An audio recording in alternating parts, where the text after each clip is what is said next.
Sima Qian sits at a low writing table in the Imperial Library of the Han Dynasty, sometime around 100 BCE, brush in hand, lamplight pooling across the surface of an unrolled scroll.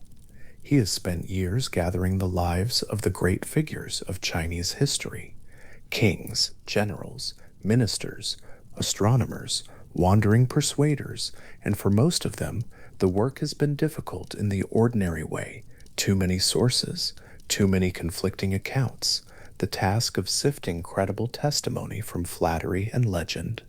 But there is one figure before him now who presents a different kind of difficulty. The section on Lao Tzu is nearly empty, not because no stories exist, because the ones that do exist refuse to settle into biography. He sets the brush down for a moment. Outside, the capital is quiet in the way large cities are quiet at the late hour, not silent, but stilled, the daily traffic of an empire at rest. Inside, among the silk manuscripts and bamboo rolls of the Han collection, Puma Chan considers what can honestly be said about a man who may or may not have been a single man, who may or may not have lived in the 6th century BCE, and whose most famous act was to ride a water buffalo through a mountain pass and disappear into the western wilderness without leaving a verifiable record of any kind. He writes carefully. He writes that Lao Tzu was perhaps a man named Li Er, keeper of the Zhou royal archives. He writes that Li Er may have been someone else entirely, a different archivist, a different era. He writes with a precision that costs him something as a historian, that he cannot say with certainty. And then he continues, because the uncertainty itself is part of what must be recorded. A historian's admission that the figure who founded one of the great currents of Chinese thought may not be, in any recoverable sense, a historical person at all. That admission is itself a document of something real. The name Lao Tzu does not resolve into a single face. In Chinese, it means something like old master or the old one, and this is perhaps already a kind of instruction about how to hold the figure, not as a recoverable personality, with a birth year and a hometown and a set of verifiable opinions, but as something more like a type, a shape that wisdom takes when it grows old and quiet and stops needing to be recognized. Sima Chan understood this and wrote it down anyway, the admission of uncertainty embedded in the biography like a crack in a wall that lets in more light than the wall itself. Scholars 2,000 years after him would come to agree that the uncertainty Sima Chan named was not a failure of his research, but an accurate perception of what the evidence actually contained. Among those scholars working in the 20th century were historians of Chinese thought who looked at the text attributed to Lao Tzu, the Tao Te Ching, the classic of the way and its virtue, and found that the language, the style, and the conceptual vocabulary of the text were difficult to reconcile with any single period of composition. A. Thou Graham, a British sinologist who spent much of his life reading these questions closely, argued that the Tao Te Ching may have been compiled across a period of time long enough that its relationship to any specific author becomes more philosophical than biographical. Hurley Creel, an American scholar working in a parallel vein, raised the possibility that Lao Tzu functions not as a historical individual, but as an ideal, the sage who withdraws from ambition, who does not contend for recognition, who moves through the world without leaving fingerprints on it. If this is so, then Lao Tzu may be the rarest kind of author, one whose most important quality is the refusal of authorship, whose most characteristic act is the one he performs at the mountain pass when he hands the text over without ceremony and keeps going west. The China into which Lao Tzu was supposedly born, or through which the figure of Lao Tzu was composed, was a world in long dissolution. The Zhou dynasty had once governed a coherent, if loosely held, central order.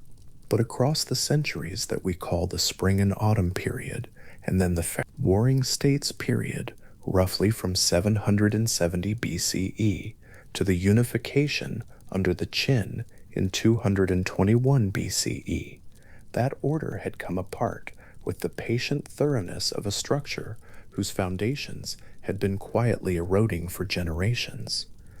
What remained was a landscape of competing states, each armed and ambitious, each pressing against the others along borders that shifted with every season's campaign. Whole populations moved. Old hierarchies collapsed. The relationships between lord and minister, between ruler and people, between the social forms of one generation and the practical necessities of the next, all of these were under pressure that lasted long enough to seem permanent. It was not a crisis in the sense of a storm that passes. It was closer to a change in the quality of the ground itself. Into this extended turbulence, thinkers arrived with arguments. The period produced what later Chinese historians would call the 100 Schools of Thought, an era of philosophical plurality whose energy came precisely from the fact that no single framework had settled the questions, and the questions were urgent. Confucius and his followers argued that the path back to a stable order ran through the restoration of social ritual, proper relationships, and cultivated virtue. The Mohists argued for a more universal concern, an impartial care extended equally to all, without the Confucian emphasis on graded loyalty that honored the near before the far. The legalists argued that human nature was not reliably good, that social order required clear laws enforced without sentiment, and that the ruler who depended on virtue was operating on a premise he could not afford. And among these schools, quieter than the others, less systematic, and more elusive, was what later tradition would call Taoism, the school of the way, which questioned whether the very impulse to restore order, to reform the social fabric, to act decisively on the world's problems, was not itself part of the problem. The Tao Te Ching does not argue loudly. It never argues loudly. It holds its positions with the quiet assurance of something that does not need to persuade, because it knows that the persuaded and the unpersuaded will both, eventually, find their way to the same recognition. But the world in which it was composed was loud, loud with competing prescriptions, loud with the noise of states that rose and fell and rose again in different configurations, and the text's quietness was itself a form of response to that noise, to counsel non-contention in an era of constant contention, to counsel the value of yielding in an era when yielding looked like defeat. This was not passivity. It was a diagnosis that ran deeper than the arguments it refused to join. There is a text that survived from that world, or from close enough to it that the distance is measured in decades rather than centuries. In 1993, in Hubei province in central China, archaeologists opened a tomb at a place called Goadian. The tomb dated to around 300 BCE, and among its contents were bundles of bamboo slips inscribed with ink. When the slips were cleaned and arranged and read, they contained recognizable portions of the Tao Te Ching. Not all of it, only selections, but enough to establish that the text, or a version of it, had been circulating in the late Warring States period, buried with care into the earth, along with everything else its owner had considered worth keeping. The bamboo is now held behind glass in careful conditions, but the image of it emerging from the Hubei soil carries something difficult to name, the sensation of a text arriving from so far back that the distance becomes almost physical, like water that has traveled a very long time underground before reaching the surface, still cold, still clear, unchanged by the passage. An earlier discovery had done something similar to scholarly understanding. In 1973, at a burial site called Mawangdui in Hunan province, archaeologists found two copies of the Tao Te Ching written on silk, interred with a Han Dynasty noblewoman around 168 BCE. These silk manuscripts, when compared with the received version of the text that had been in circulation and commentary for centuries, revealed a significant difference. In the familiar version, the Tao Te Ching is organized as two parts. The Tao Ching first, followed by the Te Ching, the chapters on the way followed by the chapters on virtue. In the Mawangdui manuscripts, this order was reversed. The Te Ching came first. What this meant for understanding the text was not that one version was right and the other wrong, but that the arrangement readers had long taken as original was in fact a later editorial decision that someone at some point in the text transmission had made a choice about how the material should be ordered, and that choice had become invisible, mistaken for the author's intention. The text had a history that the text itself did not record, and that history was written in silk, underground, waiting to be found. Sima Chan, who worked before either of these discoveries, had only the stories and the conflicting accounts. Among them was a story he included in his biographical sketch, recorded not only in his own history, but elaborated with considerably more color in the Zhuangzi, the latter Taoist philosophical text full of dreams and transformations and arguments that undermine themselves at the moment of their completion. The story was this: Confucius, still a relatively young man and not yet the teacher whose students would carry his words across centuries, traveled to meet the royal archivist Li Er, the man who may or may not have been Lao Tzu, to discuss the ancient rites and ceremonies that Confucius had devoted his life to studying and restoring. What passed between them in the meeting is not recorded in a way that can be verified.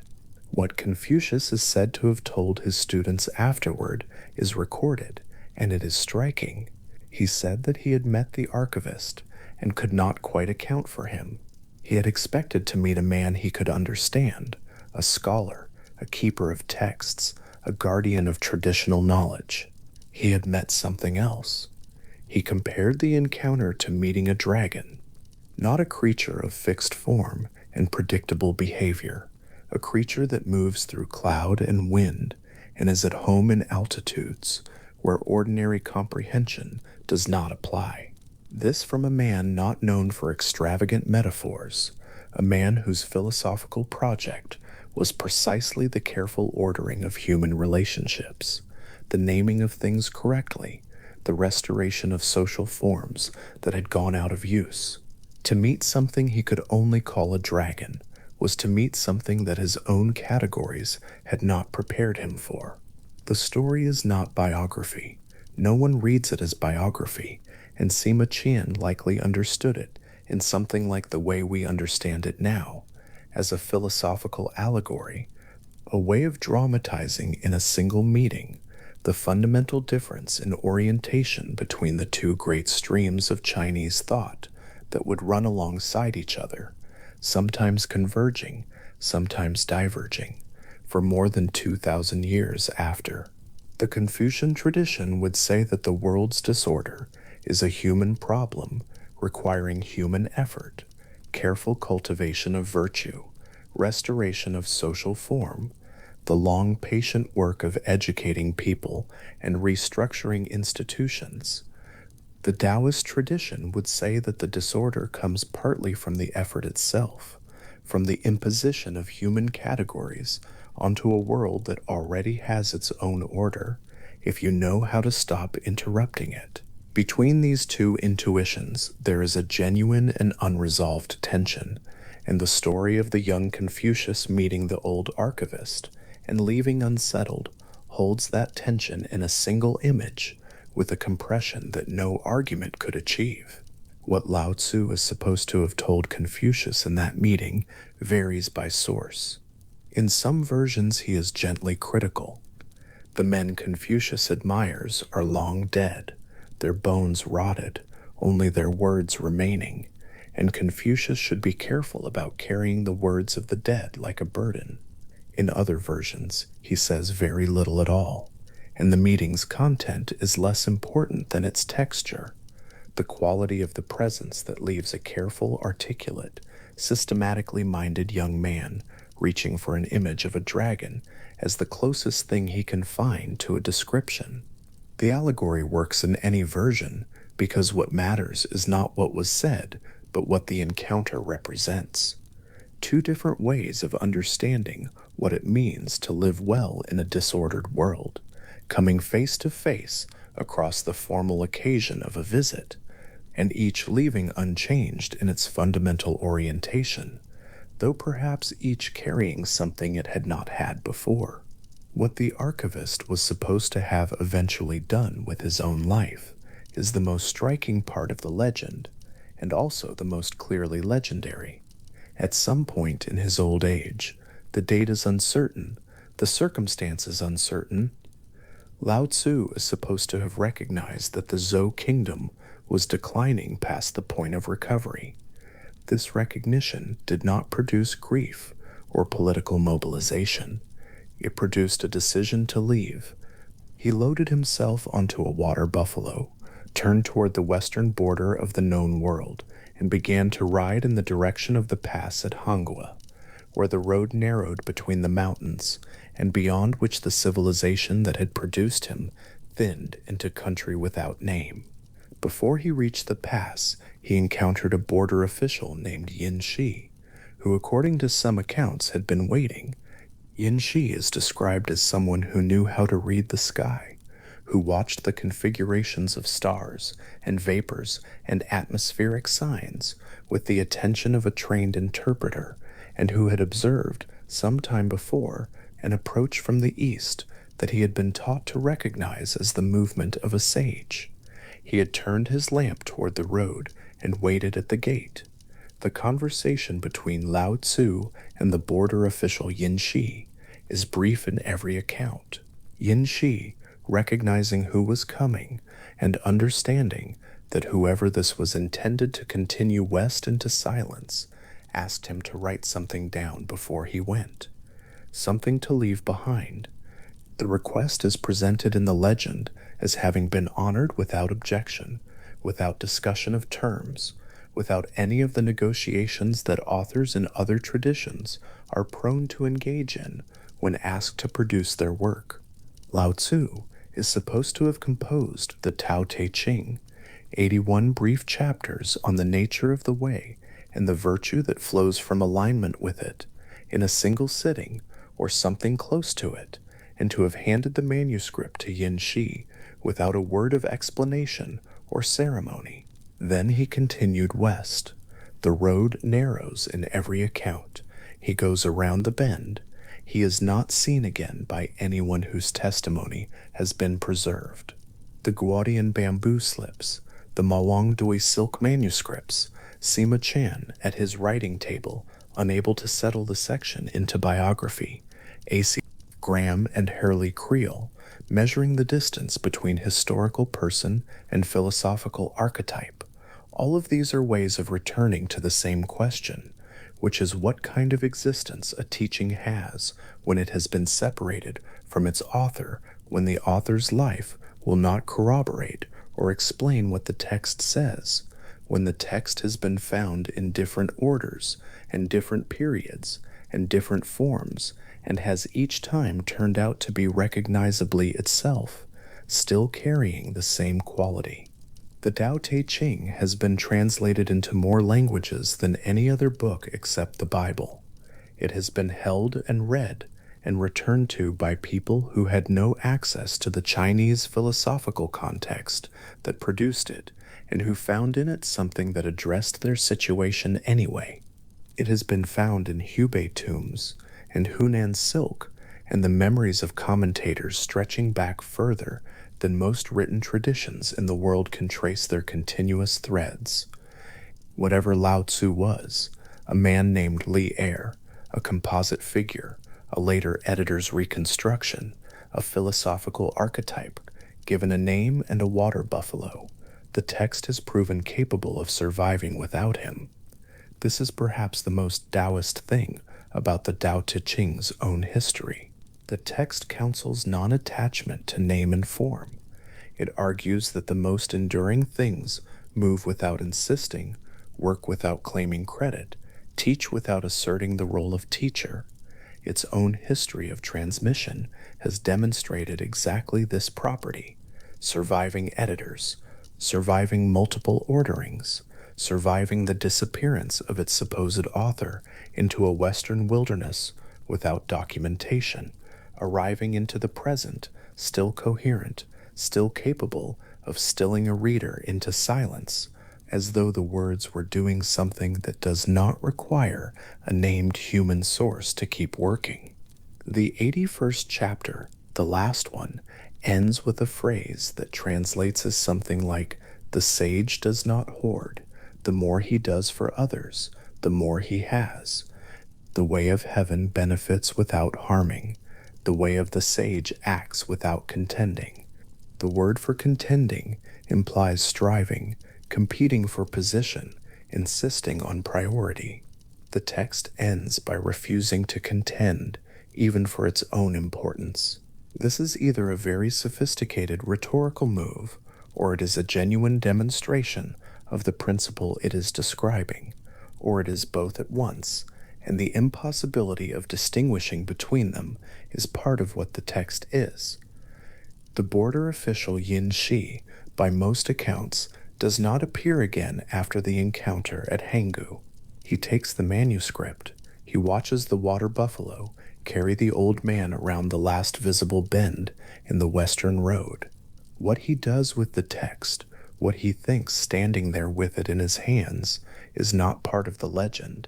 He is a figure at a gate with a lamp at the edge of the known world, holding 81 chapters of something he asked for and received and is now responsible for.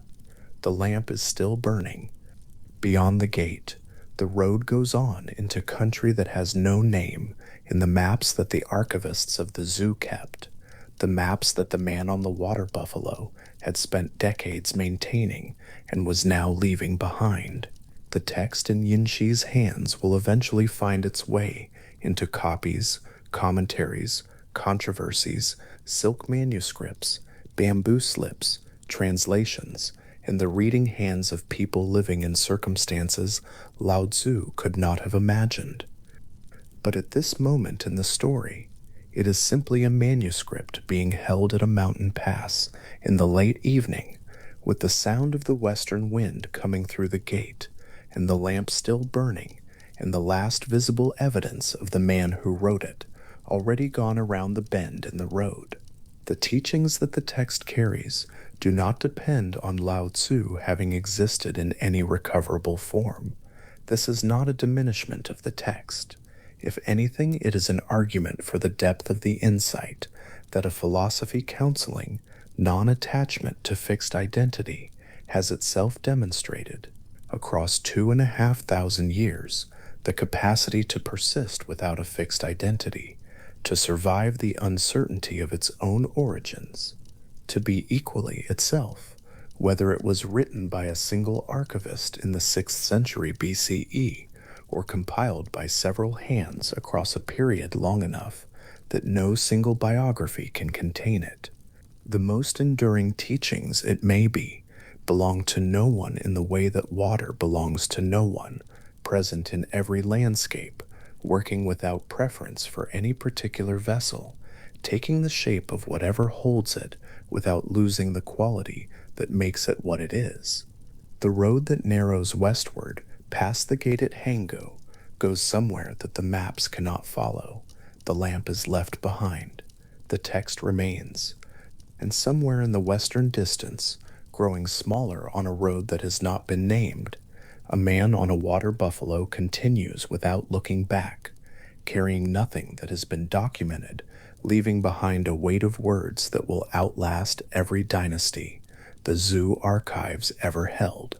A reader has set down the first line of the Tao Te Ching, and the lamp beside the wooden table is still burning, and there is nothing urgent happening in the room. The line is short. In most translations, it runs to fewer than a dozen words. The Tao that can be told is not the eternal Tao. The name that can be named is not the eternal name. The reader has not moved on to the second line. There is no particular reason to. The first line has done something quiet and complete, the way a door opening onto open country changes the quality of the air in a room, and the change is worth sitting inside for a little while before walking through. What the line says, if it says anything, is that the most important thing in the text about to be read is already beyond the reach of the text. The source of everything, what Lao Tzu will provisionally call the Tao, the way, the watercourse, the unnamed ground of all named things, cannot be held by language, the way water cannot be held by open hands. The hands are real, the water is real. The holding simply does not work in the way one might expect holding to work. This is not a warning, it is an invitation into a different kind of reading. The text is asking to be received, the way music is received, or the way a landscape is received, when someone has stopped trying to catalog its parts and simply allows it to be large in their field of perception. Something is being said here, and the saying points towards something the saying cannot complete. That gap between the words and what they reach for is not a failure of the writing. It is the precise location of the teaching.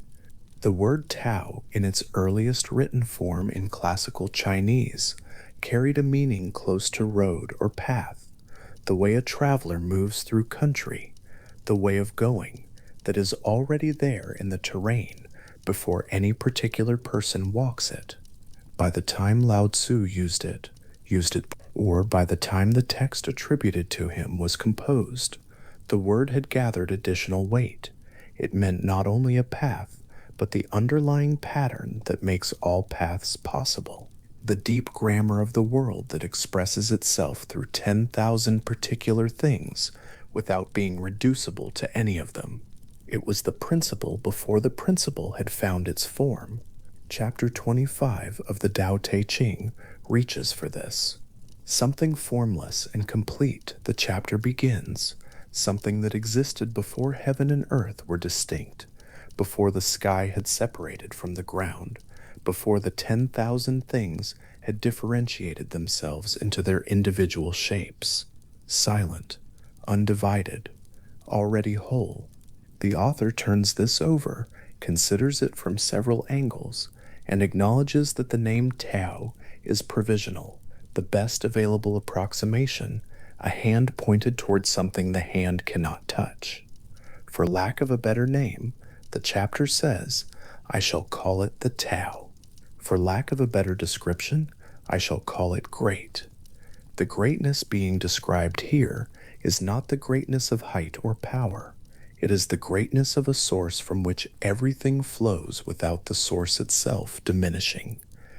It is the greatness of a silence within which all sound is possible. When a composer leaves a measure of rest in a long score, the silence is not absence. It is the space that makes the music audible. The Tao, in chapter 25's framing, is something like the composer and the silence together, prior to both, present in both, exhausted by neither. There is a structural parallel here that carries weight. The Western philosophical and theological tradition developed, through its own roots and by its own internal logic, a very similar approach to the question of ultimate reality. Writers working in the tradition the scholars later named apophatic theology, theology by negation, theology by what cannot be said, found themselves in the same difficulty from a different direction.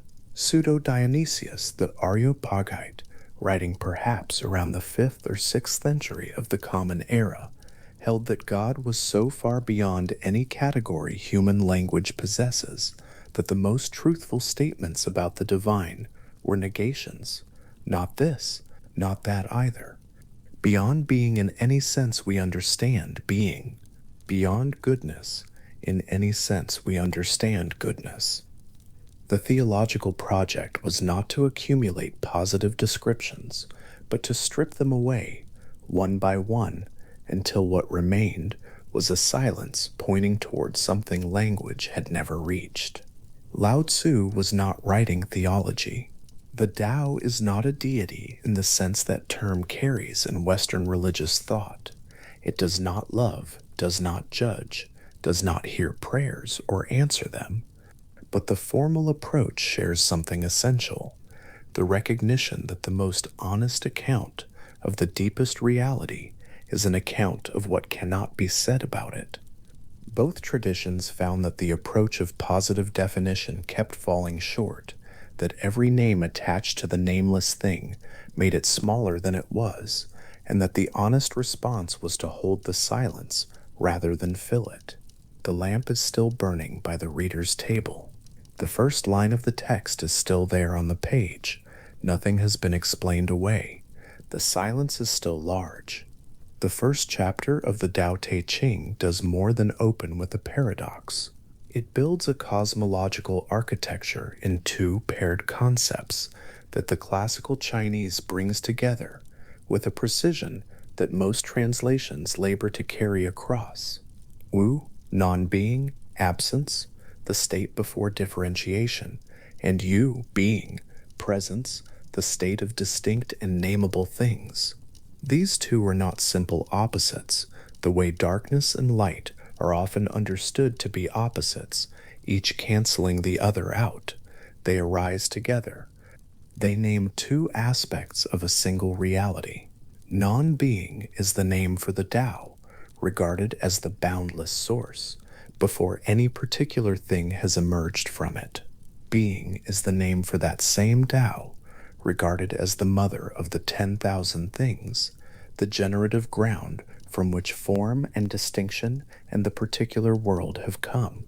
The argument, held quietly, is that emptiness and form require each other, that the hollow of the bowl is not the absence of bowl, but the very element that makes the bowl useful, that the silence between notes is not the absence of music, but the medium within which music becomes possible, that the dark between stars is not the failure of light, but the field within which light can be seen.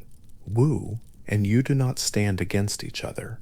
They are the inhale and exhale of a single breathing, and the breath is older than either. This is not wordplay. It is a claim about the structure of reality, a claim that the ground of everything is a dynamic interplay between form and formlessness, between the full and the empty, and that any account of the world that privileges one side of this pairing over the other will always find itself explaining only half.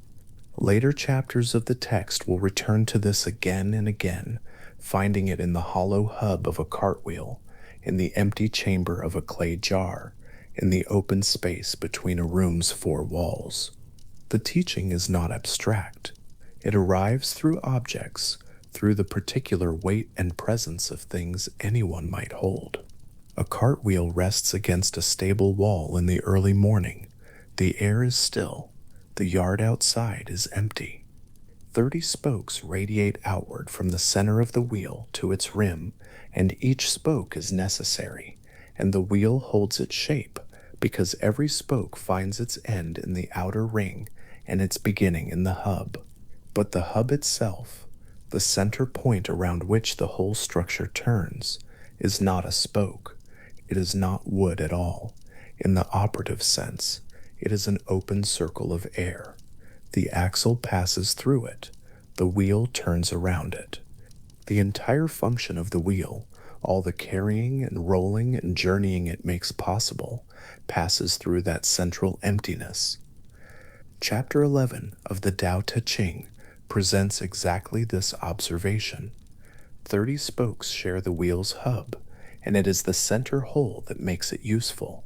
Clay is shaped into a vessel, and it is the space within that makes it useful. Walls are built and doors and windows cut, and it is the empty interior that makes the room useful.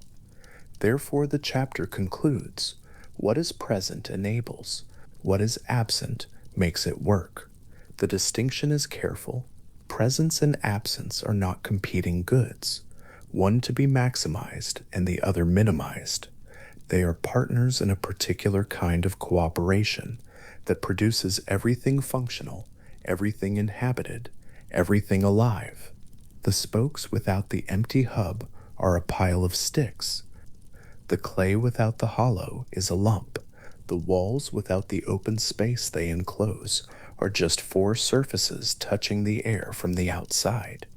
It is the nothing, the deliberate, receptive, open nothing at the center that makes each of these things what it actually is. A reader carrying this image forward through the rest of the text will find it returning in different forms. The valley is honored because it is low and open and receives everything that flows toward it. The female is honored because receptivity is a form of strength, and what can be entered and does not resist is not weak but inexhaustible. The uncarved block, Po, in the classical Chinese is honored because it has not yet been shaped into anything particular, which means it retains the potential to become everything.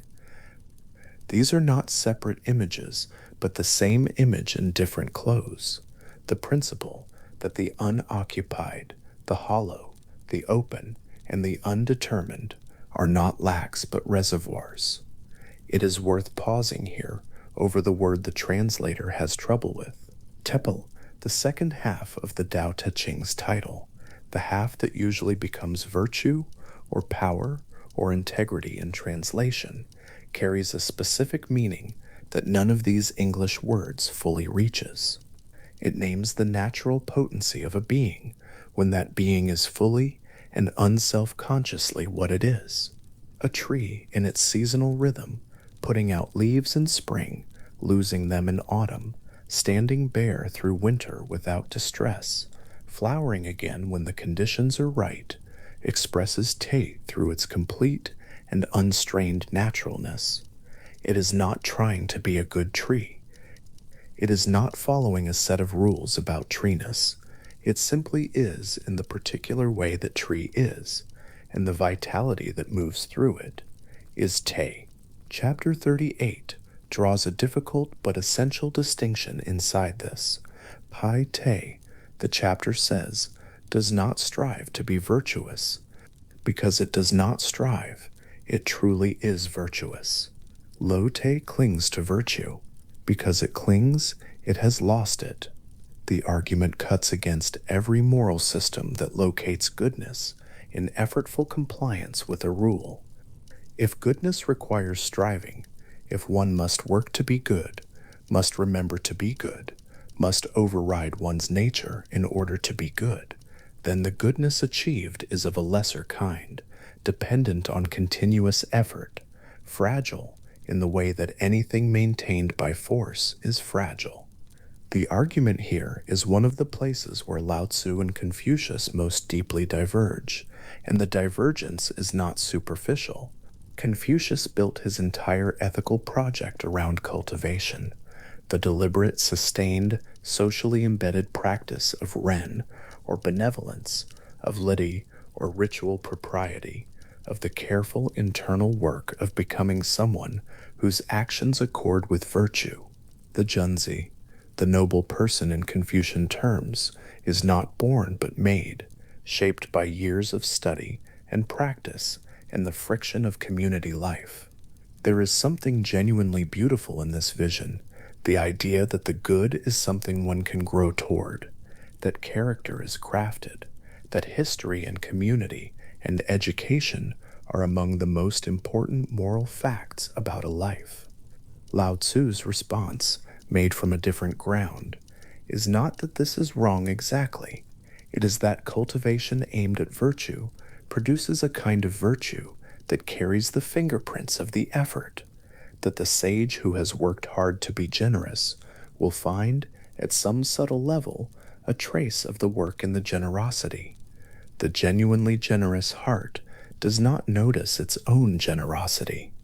It gives the way a spring gives water, not because it has decided to, not because it is following a rule about generosity, but because it is its nature to overflow in that direction. The tes is intact, which means the giving flows from what the person is rather than from what the person has constructed themselves to be. This is not counsel toward passivity. It is counsel toward a different understanding of where goodness comes from, not from above, imposed by effort and will, from below, from the same source from which the Tao itself moves, quietly, without announcement, without the drama of striving. Chapter 4 of the Tao Te Ching offers a brief image that carries this further. The Tao, the chapter says, is like an empty vessel, used yet never full. It blunts the sharp, unties the knotted, softens the glare, settles the dust. This is among the densest sequences in the entire text, and the density is quiet. There is no ornamentation. The lines fall like a slow rain of short observations, each one doing its work and then giving way to the next. To blunt the sharp is not to destroy the edge.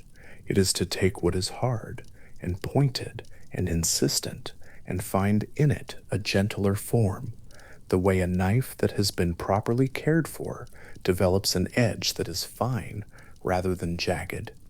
To untie the knotted is not to cut the knot.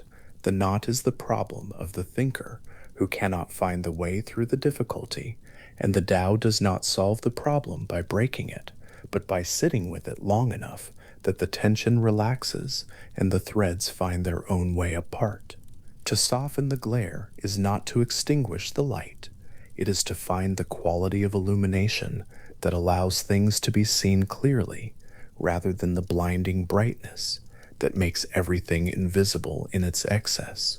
The language itself in Chapter 4 is working the same way the Tao is described as working. The sentences are short.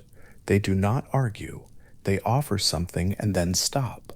The reader is not pushed toward a conclusion. The reader is placed beside a series of small, quiet observations and allowed to find, in the space between them, something that no single observation could have named. A room at dusk.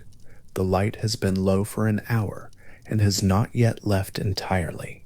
Walls and door frame are visible, and the threshold where inside becomes outside.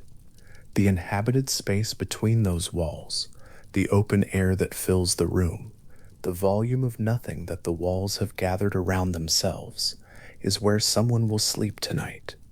The bed is in the corner. The window looks toward whatever is outside. The room is useful precisely because it is mostly empty, because the walls have done their work and then given themselves over to the nothing they enclose, which is the whole purpose of the something built around it. Anyone who has ever stood at the threshold of a room like this, in the last light, and felt the quality of rest that an empty and quiet room offers before the night has fully settled, anyone who has felt that particular kind of ease that comes from a space that is simply there, without demand, without brightness, without noise, has touched something the Tao Te Ching is pointing at. The room does not offer its quietness because it has tried to be quiet. It is quiet because nothing in it is striving. And in that unstrained quality, in that simple being what it is, it offers more than a busier and more insistent space would offer. Chapter 1 of the Tao Te Ching is unusual in the history of philosophical texts for what it does in its opening breath. Most foundational philosophical works, the Republic, the Nicomachean Ethics, the Critique of Pure Reason, open by establishing the domain of inquiry, framing the question, laying the ground from which argument will build. They arrive with intention and direction. They are going somewhere, and they want the reader to understand where that somewhere is. Lao Tzu's opening does the opposite. It arrives and immediately retreats. It names and then withdraws the name. It establishes a domain and then announces that the domain cannot be mapped. This is not a rhetorical flourish, it is a philosophical position, one that has consequences for how everything that follows must be read. If the text begins by confessing that language cannot hold what it most wants to say, then every subsequent chapter is a set of pointers, not a set of positions. They are more like a hand gesturing toward a mountain in fog than a map that shows every trail on the slope. The gesture is honest. The map would be dishonest. The fog is real. The reader who understands this will hold the text differently, not as a source of propositions to be agreed or disagreed with, as a series of doors held briefly open onto something larger than the doorway. Each chapter opens a door, and the reader's work, if work is even the right word, is to stand in the opening long enough to feel what is on the other side, rather than to step through it, name it, and return to report. There is a quality that the text cultivates in the reader, and it is easiest to name by contrast. The quality it is not is certainty. Not the certainty of the scientist who has measured everything and arrived at a number, nor the certainty of the moralist who has decided what is good and acts accordingly, nor the certainty of the strategist who has a plan and knows exactly how to execute it. These certainties are real, and they have their uses, and the Tao Te Ching does not dismiss them exactly. It simply places them in a larger frame in which they appear from a sufficient distance as particular forms rather than as the whole of things. The map is useful. The map is not the territory. The territory is older than maps. What the text cultivates instead is closer to a receptive alertness, the quality of attention one brings to a landscape one has not visited before, in which nothing is yet familiar, and everything is therefore available to be seen. A traveler arriving in an unknown country at dusk, walking slowly because hurrying would mean missing things, watching the quality of the light on the hills and the way the road bends and what grows on either side of it. This traveler is in a state that the Tao Te Ching endorses, not as a romantic ideal, but as a practical orientation toward the world. The world is always an unknown country. The Tao is always already in motion beneath the names being applied to it. The cosmological argument that Wu and Yu arise together, that non-being and being are not two things but one thing seen from two directions, has a particular quality of rest built into it. If all things emerge from the same undivided source, and if that source is not somewhere else, but is the very ground of what is happening right now, then nothing that arises is fundamentally alien to anything else that arises. The diversity of the 10,000 things is real. The differences between them are real, but beneath those differences, in the source from which they come and to which they return, there is an underlying unity that the differences have not disrupted. The wave is distinct from the surrounding water, but the wave is made of water and returns to water, and while it is a wave, it was always already water. This is not a claim that differences do not matter. It is a claim about where the differences live, in the surface movements of a deep and undivided ground. The Tao is not a name for the largest thing. It is a name for the source from which all things, large and small, distinct and common, named and nameless, have emerged and are still emerging. And it is also a name for the movement of that emergence, the ongoing, unforced, unplanned unfolding that the text sometimes describes as the Tao's own Wu Wei, its own effortless action, its own inexhaustible doing that does not look from the outside like doing at all. The clay vessel is held in the hands of someone who has just understood something about it. They have seen clay vessels every day of their life. They have drunk from them, carried them, set them down, picked them up. And this morning, in a particular quality of early light. Something about the hollow interior stopped them. The bowl is a bowl because of its walls and its rounded base, and both of those are real. But the bowl performs its function, its single essential function, its reason for having been made, through its hollow, through the nothing at its center, through the emptiness that the walls have gathered around and protected and given shape. The person holding the bowl turns it slowly. The interior is smooth and unglazed, and the color of earth. Nothing about it is decorative. It is simply open, ready to receive whatever is brought to it, entirely without preference, entirely without the insistence of a particular agenda. A bowl is one of the least demanding objects in any household.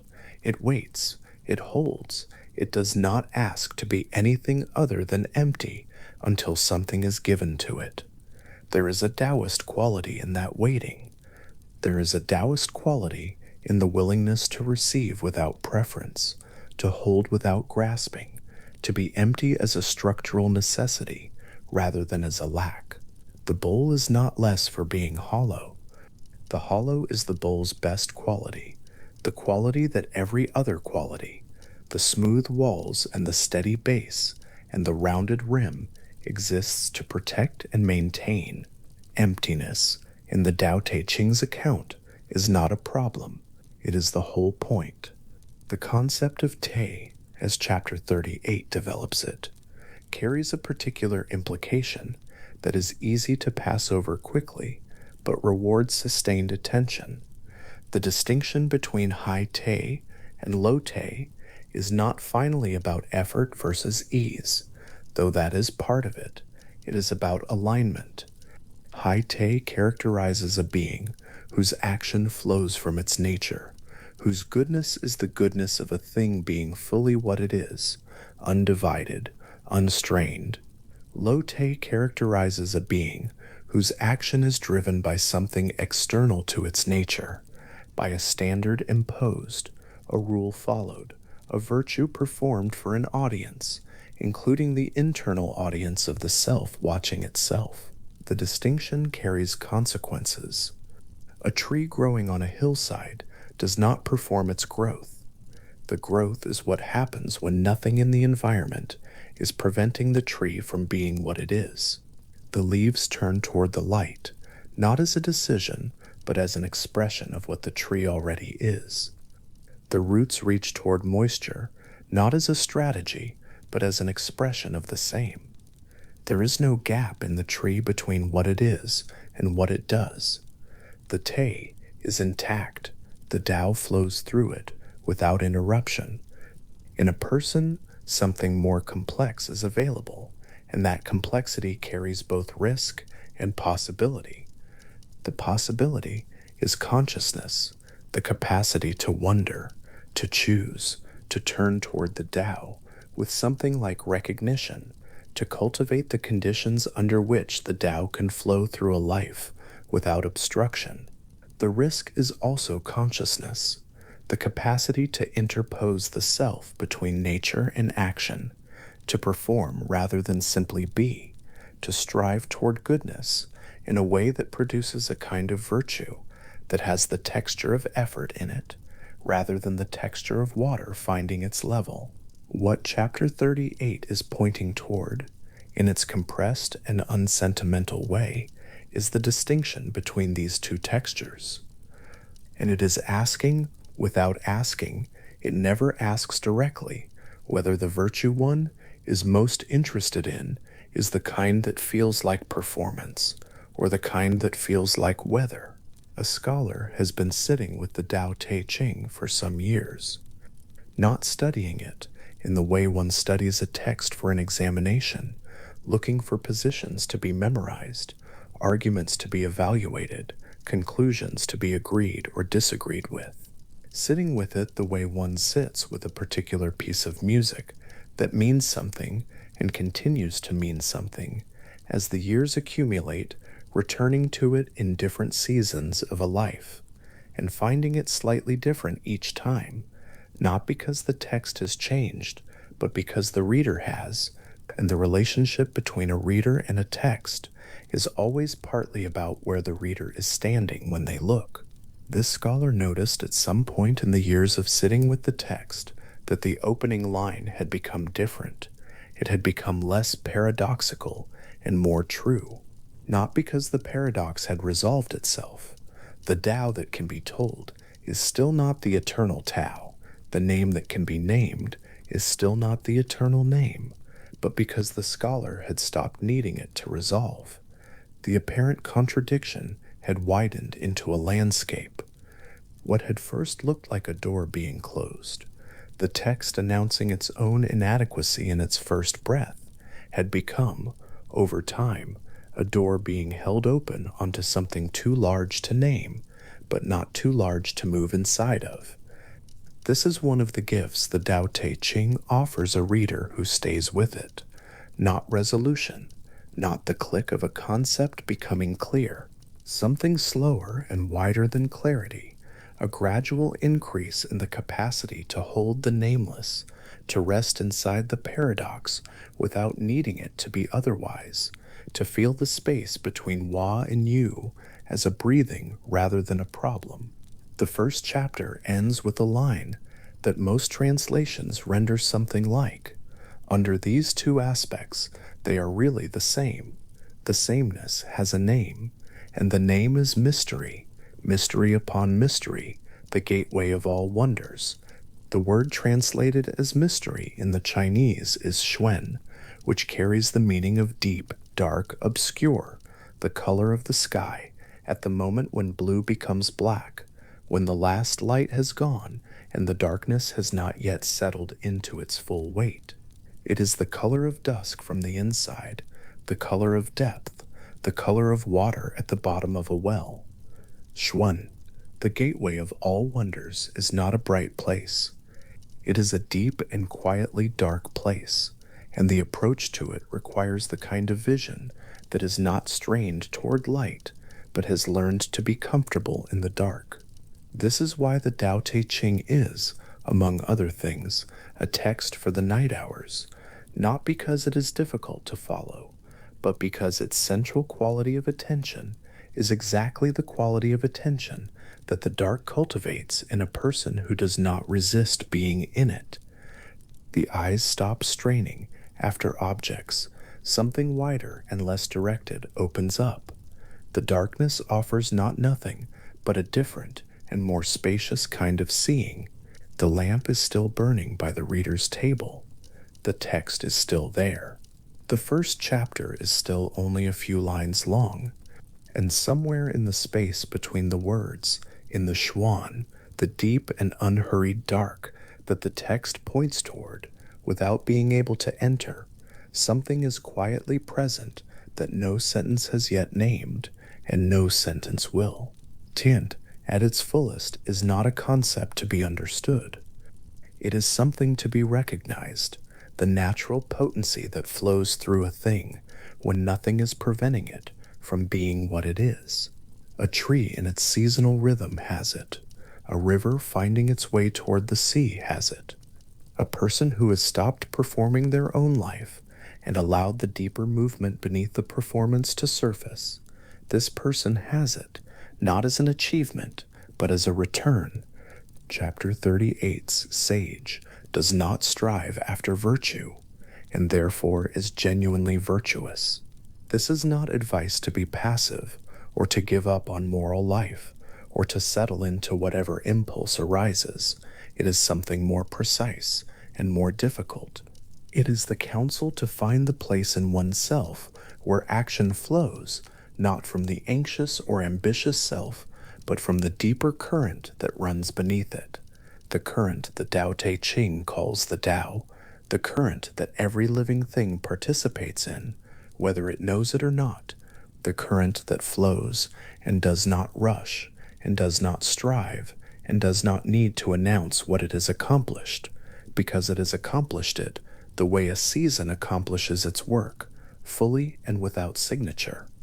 To simply be, without performance or ambition, without the self watching itself be, without the virtue looking at itself in the mirror, may be the deepest form of virtue available, not because effort is worthless, not because striving is always mistaken, but because there is a quality of goodness that effort cannot produce and striving cannot purchase, a quality that is available only when the effort and striving have been set down, the way the reader sets down the lamp and allows the dark to be dark, and discovers in that setting down that the dark has been holding something all along.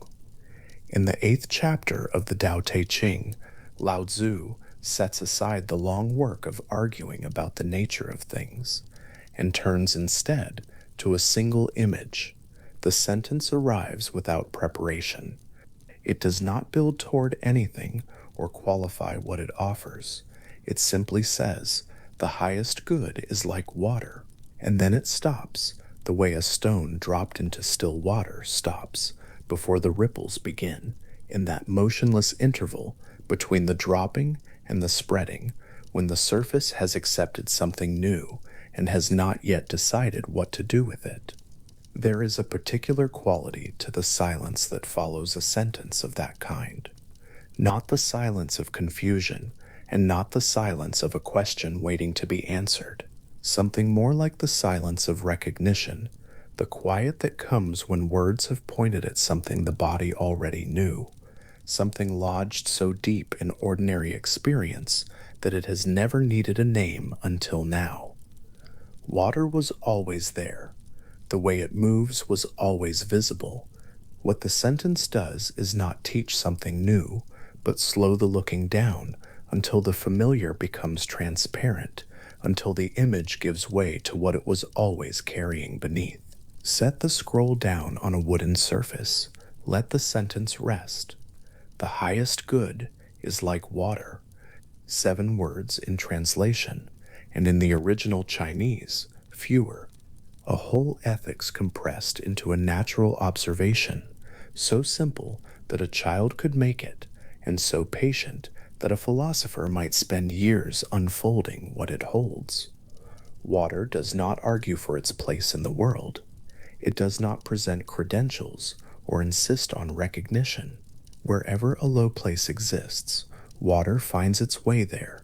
The depression in a field, the floor of a valley, the dark hollow at the base of a cliff, where nothing else gathers, where the soil is richest and the roots go deepest. It chooses what has been overlooked. It settles where others would not think to look.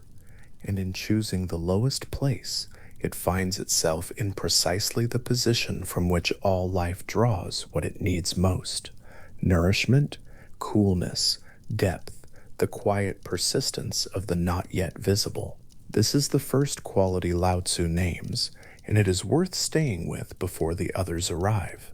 The choosing of the low place is not modesty performed for an audience. It is not strategic self-deprecation, not the calculation of a thinker who has decided that humility serves ambition. Water goes low, because that is what water does, because the shape of the ground invites it there, because the going low is the nature of the thing, rather than a decision made about it. The sage in the Tao Te Ching is meant to move with exactly this quality, not choosing smallness because it is wise to appear small, but genuinely finding in the low position something that the high position cannot offer, a truer location, a more honest place to stand. Ancient Chinese thought carried with it a persistent association between moral virtue and height, the superior person, the elevated character, the one who stands above the common crowd. Lao Tzu's water turns this quietly sideways. What flows downward, what seeks the margin, what gathers in the shadow of the valley, this is what sustains the world. The reversal is not argued, it is simply shown. Look at what water does, watch where it goes, notice what it nourishes when it gets there.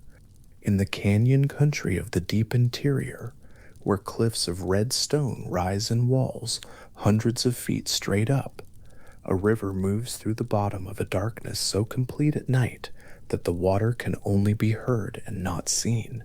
No moon reaches the canyon floor in those hours. No witness passes along the ledge above. The river does not know this.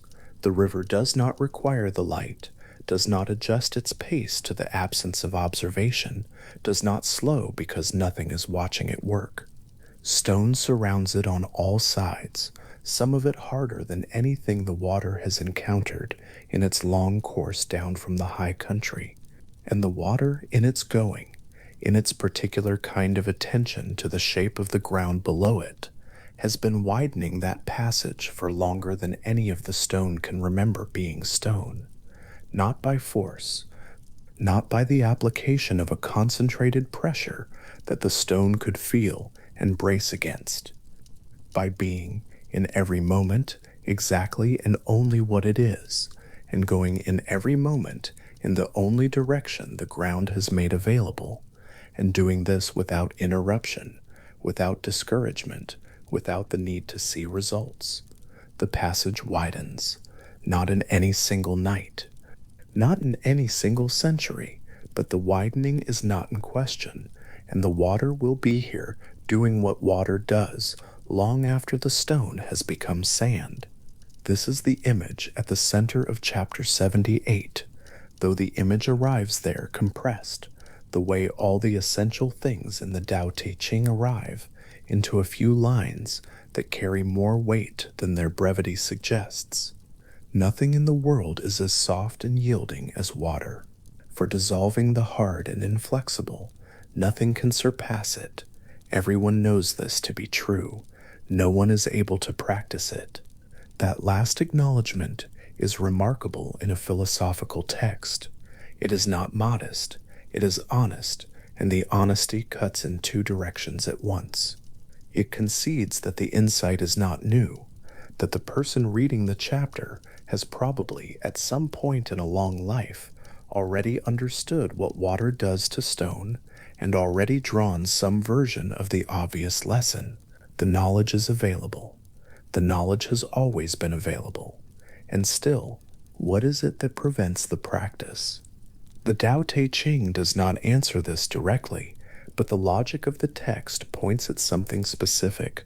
The difficulty is not intellectual, but habitual, not a matter of not knowing, but of the body's accumulated preference for hardness, for the direct confrontation, for the sense of agency and presence that comes from meeting resistance with resistance. To yield feels like losing ground. To soften feels like retreat. To choose the low place feels like choosing defeat. These feelings are not arguments, they are orientations, postures held in the muscles long before the mind is consulted, and the text seems to know that no argument, however sound, will simply override them. What an argument cannot change, an image might slowly shift. What a lesson cannot reach, water can. Stand at the edge of a wide river at dusk. The light is going from the sky, and the water has taken on the color of the last of it, that particular bronze gray that rivers have in the final minutes before full dark. In the middle of the river, a large rock rises from the current, not a smooth stone, but a mass of irregular limestone, cracked along its length by some old geological pressure, its face worn slick on the upstream side and rough on the downstream, where the current has not touched it. The water reaches this rock and divides. For a moment, the rock seems to win. The water parts around it, moves to either side, loses the forward momentum that had been building since the mountain melt. But below the rock, 15 feet downstream, the two threads of current find each other again. They rejoin without ceremony, without anything that looks like effort, and the flow continues south as if the rock had never been there. The direction has not changed, the destination has not changed. Only the path altered for a moment, and the alteration left no mark. This quality of water, the capacity to be interrupted without being stopped, to be divided without being diminished, to reform after every obstacle and continue in its original direction, is one of the things the Tao Te Ching returns to without quite naming it in these terms. The word that runs through the relevant chapters is something closer to continuity than resilience, something closer to the ordinary persistence of a thing that has no alternative form, no other way of being, and therefore cannot be ultimately redirected, only temporarily diverted. Water does not bounce back from obstacles, it simply was never stopped by them, in the way that a thing capable of being stopped can be stopped. It finds the gap, the seam, the slight diminishment of resistance, and it moves into that space before any decision has been made, before anything that could be called intention has formed. Chapter 43 says, "The softest thing in the universe overcomes the hardest thing in the universe. That which has no substance enters where there is no room." The two images hold together. No substance, water, in the old Chinese understanding, has a kind of not-there-ness to it, a refusal to maintain fixed form that makes it something other than a solid object meeting the world, and it enters where there is no room, because a thing that has no fixed form does not need the room that form requires. A hairline crack in a wall of granite is nothing to a stone the same size as the crack. To water, it is an open invitation. To water, it is a rival. In the early morning of a late autumn, when the temperature has fallen below freezing in the night and risen again just slightly by dawn, a drop of water that found its way into a hairline crack in a wall, sometime in the previous afternoon, has done something that no tool available to the original builders of that wall could have accomplished without destroying what it was trying to work on. The drop expanded as it froze. The crack widened by an amount no eye could detect. By the time the morning light reaches the wall, the change is invisible. By the following spring, the crack has a name. By a century from now, the wall has two separate histories. The water did not intend this. The water did not know the wall was there. The water entered the crack because water enters whatever space is available, and it froze because the temperature fell, and it expanded because that is what water does when it freezes, and all of this happened without anything that resembles planning, strategy, purpose, or desire. The result is the same as if a careful intelligence had spent years calculating the most effective point of entry. This is what the Tao Te Ching finds in water that it cannot find in any deliberate strategy, the capacity to accomplish through being rather than through trying, to achieve through nature rather than through effort, to arrive at the outcome that effort cannot reliably reach, precisely because no effort was involved. Wu Wei is sometimes translated as non-action, which is misleading in a particular way. The water in the crack is doing something. The river carving the canyon is doing something. The stream wearing the flat stone is doing something, and has been doing it without interruption for 1,000 years. Wu Wei does not mean the absence of activity.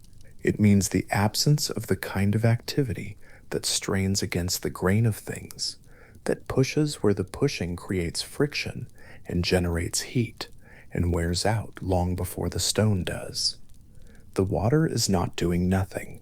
The water is doing the only thing it can do in precisely the way it can do it, without any of the added expenditure that self-consciousness, strategy, and resistance to resistance would require. A person pouring water from one vessel to another can see this directly. The water that was in the clay jug, round, wide at the middle, narrow at the neck, takes the shape of the jug without effort and without preference.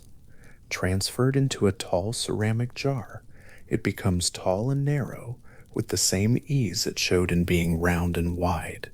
Poured into cupped hands, it holds itself there, curved to the exact shape of the palms and fingers, cool against the skin, still for a moment before gravity and the slight separation of the fingers draws it downward. At no point does the water show any sign of having preferred one shape over another. At no point does it carry a memory of the previous vessel that causes it to resist the next one. It is always fully what it needs to be in the container that currently holds it, and it is always fully ready to become something else when the next container arrives. Non-attachment to form is the philosophical description, but the water does not understand non-attachment. The water does not practice it, does not work at it, does not remind itself of the principle when the temptation toward fixed form arises. There is no temptation because there is no fixed form to be attached to. The freedom from form is not an achievement for the water. It is simply what the water is.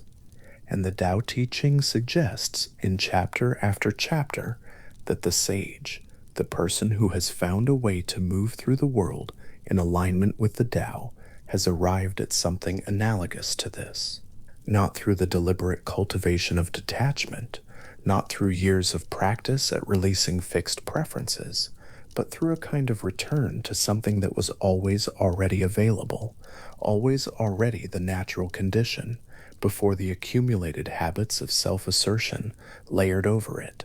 There is a chapter in the Tao Te Ching, chapter 8, that moves from the initial image of water to a list of 7 specific qualities that the highest good shares with water. And the list is worth following because it does something unusual for a philosophical text. It moves from the abstract to the practical, from the cosmological claim about the nature of water to the very specific terrain of how a person might live. Water, Lao Tzu says, is good at dwelling in low places. It is good at depth of heart. It is good at giving, and giving without condition. It is good in speech, in governance, in action, in timing. Each quality is named briefly and left to stand, the way each feature of the natural world is left to stand in the text, not explained, not justified, not defended against objection, but offered, the way water is offered to a dry place, freely and without requiring that it be received on particular terms. The dwelling in low places has already been sitting here, in this narration, doing its work. The depth of heart is less visible, but equally constant. The capacity of a still pool, say to be very shallow at its edges and very deep at its center, to have both dimensions available at once without contradiction, warmth at the surface and cold stillness far below, the light reaching down only so far before the water becomes its own darkness. The giving without condition is perhaps the quality most easily seen. Water does not withhold. Water does not assess whether the soil is worthy before it soaks in.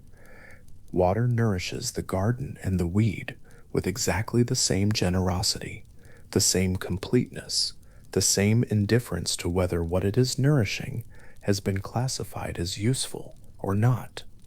The rain that falls on a field falls on the stones at the field's edge in exactly the same way. Nothing is charged more, nothing is given less. The remaining qualities, sincerity in speech, ordered governance, competent action, timely movement, are perhaps less immediately obvious in water, and the text does not linger to explain the connections. The connections are left to the reader's noticing, which is itself a demonstration of the principle being described. The text does not insist. It offers and moves on, the way water offers itself to whatever surface it crosses, and does not wait for acknowledgement before continuing downstream. In the low country, where a river has grown wide and shallow and slow, the water moves across flat rock in a skin so thin that the stone below is almost visible through it. The current a translucency rather than a depth. The sound changes here from the lower register of deep-moving water to something higher, almost glassy, a wide distributed sound rather than a channeled one, The rivers spread out into something larger than a river and thinner than a lake, occupying the maximum available space with the minimum available pressure. This is one of the places the Tao Te Ching keeps returning to when it talks about what water knows, this particular configuration of least resistance and greatest reach. The force is not gathered and directed. The force is distributed and released, and in the release it covers more ground, touches more stone, leaves more of itself behind in more places than a concentrated current could ever reach. Governance appears in this passage because the Tao Te Ching is not only a metaphysical text and not only a text of personal cultivation, it is a political document, though its politics look different from everything around it in its time. The sage ruler in this framework governs the way water governs a landscape, not by issuing decrees from above, not by imposing structure on a system that does not naturally want it, but by finding the contours that already exist in the social terrain and moving along them, by being present without being dominating, by enabling the conditions in which things flourish without taking credit for the flourishing. But the political reading can rest here, because it is the quality of the image rather than the argument that carries the weight of the chapter, and the image is simply water in a low place, at depth, giving freely, moving in its own time.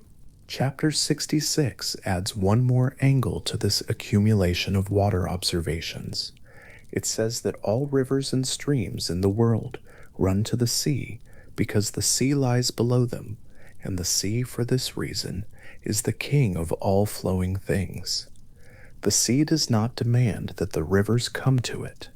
The sea does not send messengers upriver to instruct the tributaries in proper drainage. The sea simply lies at the lowest possible point, and is, therefore, the place everything goes. Its authority is the authority of position, rather than assertion, of natural inevitability, rather than imposed command. What wishes to be above the people must place itself below them. The teaching is not paradox for its effect, it is observation. The sea is below the rivers. This is the fact, and the fact is enough. The valley from chapter 6 works in a related way. The valley spirit never dies, the text says, and calls it the mysterious female, a term that should not be read too quickly past, because the association it draws is between the receptive, the open, the low-lying, the capable of being filled, and the source of all life, which is simultaneously empty and generative. The valley is empty. That is precisely what makes it a valley and not a hill. The emptiness is not a deficiency.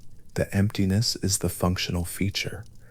It is because the valley is hollow that rain collects there, that streams run toward it, that soil deepens at its floor, that the richest growth happens in the bottom. Fill the valley and it becomes a plateau, and water runs off in every direction, and the concentration of life disperses, and the particular quality the valley had, its valleyness, is gone. The emptiness was the whole point. It is the same argument made by chapter 11, though that chapter uses a clay bowl rather than a valley. The bowl is useful because of the hollow inside it, not despite the hollow. The hollow is not the absence of usefulness. The hollow is the usefulness, the whole purpose of the clay shaped around it. A bowl with no interior is a disk, and a disk cannot hold water, and water that cannot be held cannot be carried from the stream to the place where it is needed. The emptiness serves, the nothingness functions, and the Tao Te Ching says, attend to what is not there. What is not there is doing the essential work. Water understands this without being told. A stream does not fill itself with stones to feel more substantial. A river does not resist its own banks in the name of freedom from constraint. The banks and the bed are what give the river its direction, its current, its force. The constraints are what make the river a river rather than a marsh. And the river moves within them without resentment, without any apparent awareness that it has been constrained, because the constraints were always already the shape of what the river is. The going forward and the being held are not in opposition, they are the same event. One of the things that makes water a persistent image in this text is that it contains contradictions without resolving them, which is a quality the text itself seems to admire and practice. Water is soft, and water destroys mountains. Water is yielding, and water is the source of power that cuts canyons. Water is still in the depths and turbulent at the surface. Water gives life, and water takes it. These are not problems that the Tao Te Ching needs to paper over or reconcile. They are part of what water is, and the text holds them the way a deep pool holds light and darkness at the same depth, not mixed, not resolved, but simultaneous, both true, both present, neither canceling the other.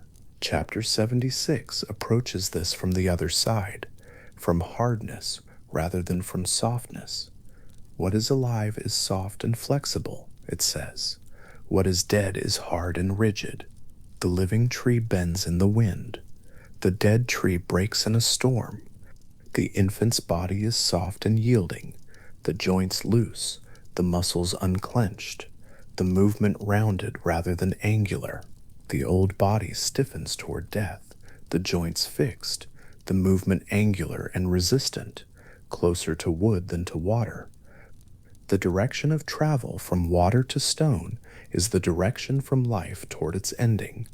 To return toward water, toward the yielding and the soft, is to move back in the direction of the living, not in the physical sense that cannot be reversed, but in the sense of what a life can choose, in how it meets what arrives. This is not a counsel of passivity. The Tao Te Ching is interested in efficacy, in what actually works, in what achieves lasting results, in what endures. Water endures, stone does not, finally. Empires built on force require more and more force to maintain as the resistance they generate accumulates, and eventually the force available is not equal to the resistance created, and what was hard becomes suddenly brittle and breaks in a way that yielding things do not break. The argument is not sentimental, it is the patient observation of a very long pattern. What insists does not last. What yields often does. In a shallow stream, somewhere in the middle of a wide plain, the water is moving across a flat expanse of limestone that has been here since before there were names for stone. The stream is small in this season, reduced by the dry months to something a person could step across without difficulty, but the stone beneath the water is not what it was when the stream first found this place. The surface that the water moves across has been worn smooth over time, not by any single event, not by any moment of dramatic erosion, but by the daily passing of water over the same surface, year after year and century after century, the gentle continuous friction of a thing that never stops. The stone does not look changed. It has no memory of the texture it had before the water began its long, slow work. But the stone is different, and the difference is the shape of the stream's persistence, the physical record of what patient, unremarkable, daily going over can do. No individual drop of water in this stream left a mark on the stone. No single season's worth of flowing altered anything detectably. What altered the stone was the accumulation of all of it, the uncountable ordinary passages, none of them significant, all of them continuous, adding up across time to a transformation so complete that it can only be seen in the comparison between what was and what is now, which requires a patience and a long view that almost no observer, naturally brings to a shallow stream in a dry season in a wide plain. This is what the Tao Te Ching means by the soft overcoming the hard, not a dramatic event, not a reversal of power in a single moment, but the long arithmetic of consistent, unforced presence. The water does not overcome the stone in the sense of winning a contest. The water simply outlasts the stone's resistance by the enormous margin of its own inexhaustibility. Stone can resist. Stone is very good at resisting. Stone resists magnificently, stubbornly, with the full force of its hardness and its density and its indifference to everything that passes over it. And the water, which is none of these things, which is the opposite of all of these things, wears the stone down across centuries, not by overcoming its resistance, but by being indifferent to it, by moving over the stone's surface without requiring the stone to yield, without waiting for the stone to agree, without engaging with the stone's hardness in any way that the stone can meet with counter hardness. The stream moves across the flat stone. The stone is below the stream, and the stream is above the stone, and the surface between them is where something is happening, though it is too slow to watch, too gradual to perceive, too patient to seem like anything at all in the moment of observing it. Night comes across the plain, and the stream continues. The stars complete their arc overhead. The stream continues. In the darkest hours, when there is no distinction visible between the water and the stone, when the stream is only a sound in the darkness, the work continues, steady, unhurried, without dramatic increase in the late night hours, and without flagging in the cold before dawn. Neither the water nor the stone is aware of the changing. The water has no memory of where the stone was before the wearing. The stone has no sense of the surface it is losing, no experience of diminishment, no resistance being mounted against the particular pressure of this particular stream in this particular hour. The change happens in the space between them and belongs to neither. It belongs to the long time they have been sharing and to the quality of the water's attention, if attention is the right word, for a going over that never stops and never varies and never grows impatient and never celebrates a milestone and never mistakes a visible result for the completion of the work. The most enduring transformations happen this way, not with the drama of a sudden fracture, not with the announcement of a structural collapse, but in the daily passage of something patient and unhurried across a surface that does not know it is being changed. The stone that has been in a stream for 100 years is not the stone that entered the water. It is smooth where it was rough, and rounded where it was angular, and its weight has decreased by an amount that scales hold, but eyes cannot detect. It is more beautiful in the particular way that wearing makes things beautiful, bringing out the colors and the grain that the surface concealed. The stream does not know it has done this. The stream is already somewhere else, already moving over the next stone, already beginning the long work of that particular relationship, already bringing to that new surface the same quality of patient, unconcluding, unhurried attention that it brought to everything before.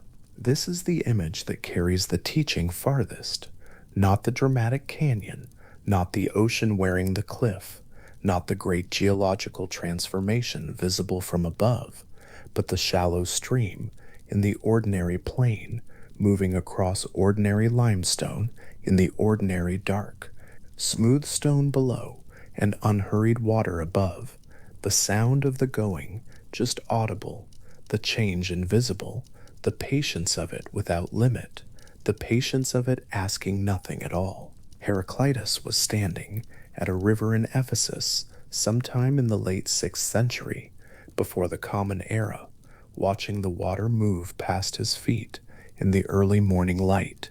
He was a man known to have been solitary and difficult, someone who preferred the company of his own thinking to the company of other philosophers, and who had reportedly written his single book in a style deliberately obscure enough to discourage the careless reader. The river he was watching had a name, and the name had stayed the same for as long as anyone in Ephesus could remember. The water constituting it, in any given moment, was already gone before the name could be said aloud. What he reached for, standing there on the bank with the current moving past him, was the sentence that would eventually become one of the most repeated observations in the whole long history of Western philosophy, that one cannot step into the same river twice, because new waters are always flowing, and the river that receives the second step is not the river that received the first. It was not a statement about rivers.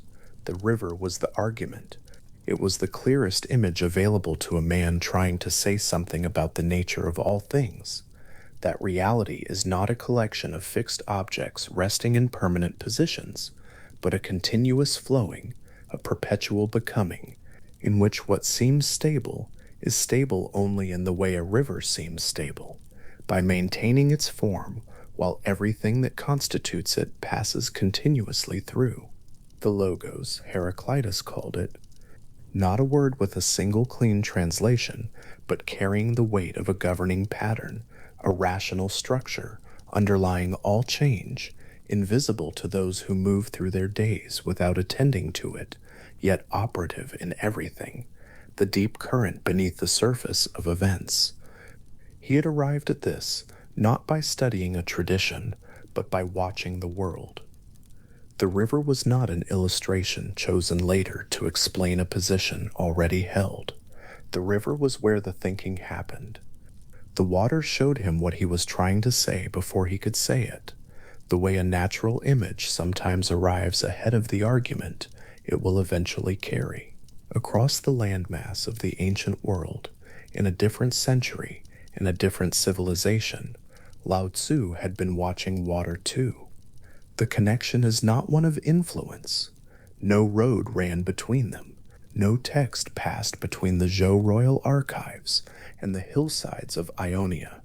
What passed between them was nothing except the water itself, the same element, the same behavior, the same patient willingness to find the lowest path and follow it, the same quality of moving around whatever blocks it without abandoning its direction.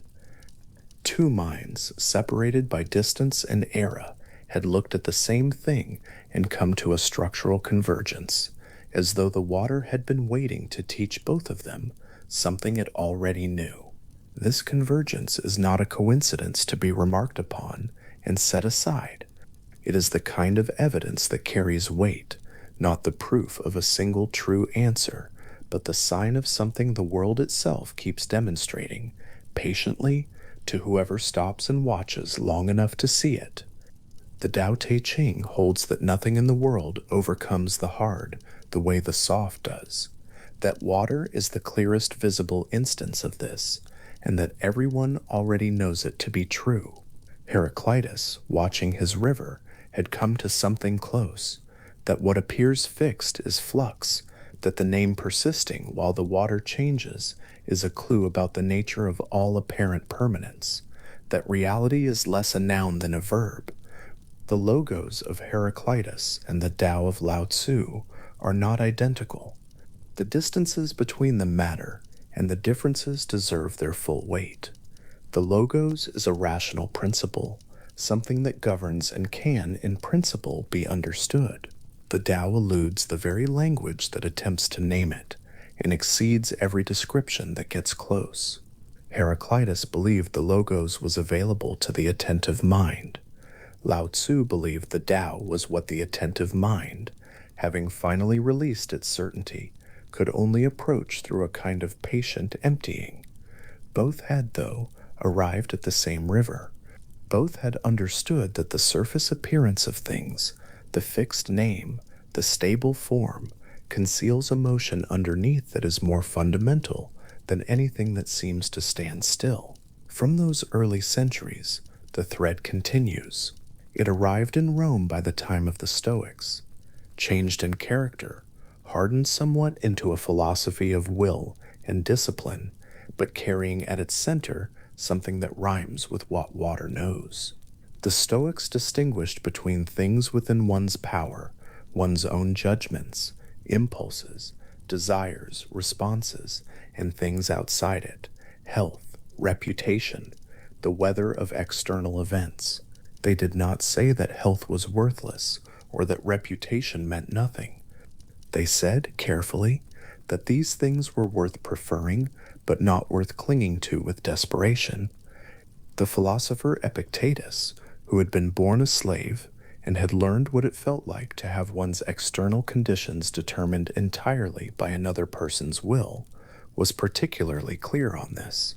What could not be taken from him was the way he met what happened. Everything else was, in his considered view, beside the point. The word they used for these preferred but not ultimately necessary things was adiaphora, preferred indifference. Health is better than illness, so prefer health.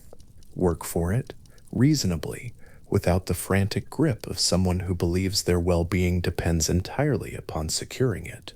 When illness comes regardless, as illness often does, the Stoic does not resist the reality of it with the same force used to resist an injustice that could be corrected. The grip loosens.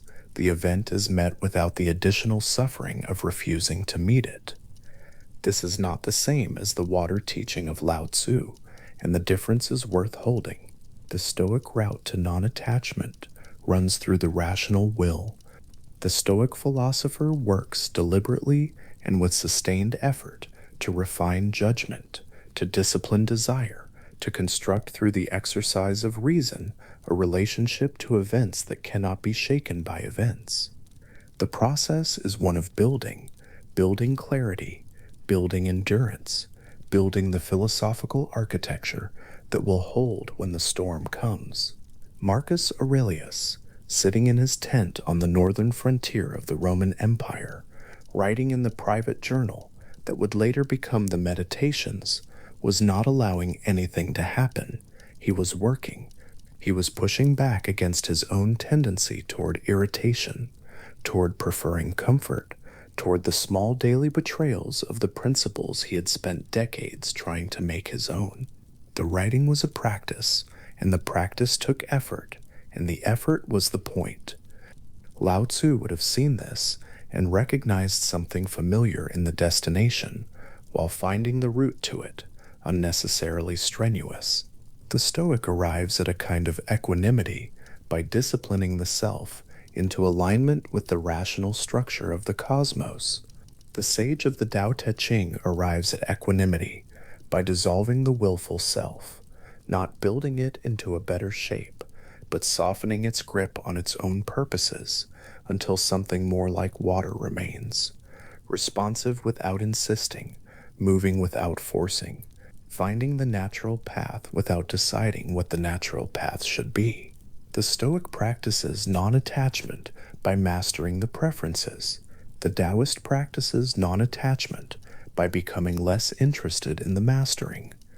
Marcus Aurelius, alone in his tent on the northern frontier, writing that the obstacle to action is the action, that what resists when met with acceptance becomes the ground the movement uses, was practicing something that sits closer to the water teaching than his method suggests. The philosophy of preferred indifference, followed far enough, arrives somewhere near the same open ground. The water and the disciplined will, both in their different ways, find that the hardness of life gives way not to the thing that meets it hard, but to the thing that flows around it, through it, into the smallest available opening. The thread moves forward again, arriving in a training hall in Japan in the late 19th century. Kigoro Kano was a slight young man who had spent years being thrown to the floor by larger students, and had spent those same years watching what exactly was happening in the moment before the throw. What he was watching was force. His opponents were stronger, and the direct contest between his force and theirs produced reliably The same result. He was on the floor looking at the ceiling. The direct application of force against a greater force he had come to understand was not a strategy, it was a habit. The alternative was not a refinement of force, but a different relationship to it entirely. What Kano founded in 1882, he called Judo the gentle way. The gentleness was not softness in the sense of weakness or insufficient effort. It was something more precise, the practice of not opposing what arrives. When an opponent's momentum is moving in a direction, that momentum is not blocked. It is received, redirected, allowed to continue past the point where the opponent expected resistance, and then, moving through empty air where a wall should have been, that same momentum completes an arc that was always there waiting for it. The body that was moving hard against a resistance finds itself moving hard against nothing, and the nothing is the technique. Kano had read widely, and he acknowledged sources of inspiration that reached beyond the formal traditions of Japanese martial practice. The principle he was encoding into bodily movement, that yielding is not losing, and that the soft, precisely applied, overcomes the hard in ways the hard cannot overcome itself, had been available in the Taoist tradition for more than 2,000 years before his training hall opened its doors. What Kano made of it was something Lao Tzu could not have anticipated. Wu Wei as a physical curriculum, as a teachable sequence of movements, as something the body could learn in the same way the body learns any skill, through repetition until understanding is no longer in the mind alone, but in the way the shoulders drop and the foot finds its placement in the dark. There is a particular moment in the early learning of judo. Those who have trained in it often speak of it, when the body understands something the mind has not yet articulated. The student has been told in words how to redirect rather than resist. The student has watched, has nodded, has attempted the technique with the intellectual framework firmly in place. And then, one afternoon in the middle of an exercise, something releases. The resistance that was being held without awareness at the level of the shoulders or the planted foot simply isn't there for a moment, and in that moment the incoming force passes through and around in the way it was always going to, and the technique happens not because it was performed, but because the obstacle to it was briefly removed. The student doesn't always have words for what changed. The change was felt before it was understood. This is what Lao Tzu had been describing in the language available to a royal archivist in the Zhou dynasty as the soft overcoming the hard, not a moral counsel delivered from a safe distance, a practical description of what actually happens when a living body stops organizing itself around the effort to hold. The thread does not stop with the training hall. It arrives in a different context entirely, on a different continent, in the opening decades of the 20th century, in the hands of a small man with spectacles and a spinning wheel who had understood something about the relationship between the colonial claim to power and the nature of that power's vulnerability. Gandhi had studied law in London. He had read widely and thought carefully about the mechanics of political authority, about what made coercive power effective, and what might make it collapse, not from the outside by an opposing force, but from within, by the withdrawal of the cooperation that holds it up. Coercive power, he had come to understand, requires a particular kind of response from the governed in order to remain coercive. It requires either submission or the kind of resistance that legitimizes force by giving it a use. What it cannot easily manage is the thing that water does, the response that refuses to harden, refuses to flee, and simply remains present with the full weight of its claim. He called it satyagraha. The word is typically translated as truth force or soul force, but the translation loses something in the crossing. The force in question was not the force of muscular exertion or armed resistance. It was the force of a position held without violence, while absorbing repeatedly the violence sent against it. This is structurally water-like. It does not harden against what strikes it, does not flee what flows toward it, does not cease being what it is because pressure has been applied. It takes the shape of the container the opposition provides, fills it completely, and then, when the container cannot hold the weight of its own contradiction, the spectacle of a colonial government openly violent against a non-violent population, the container cracks from within.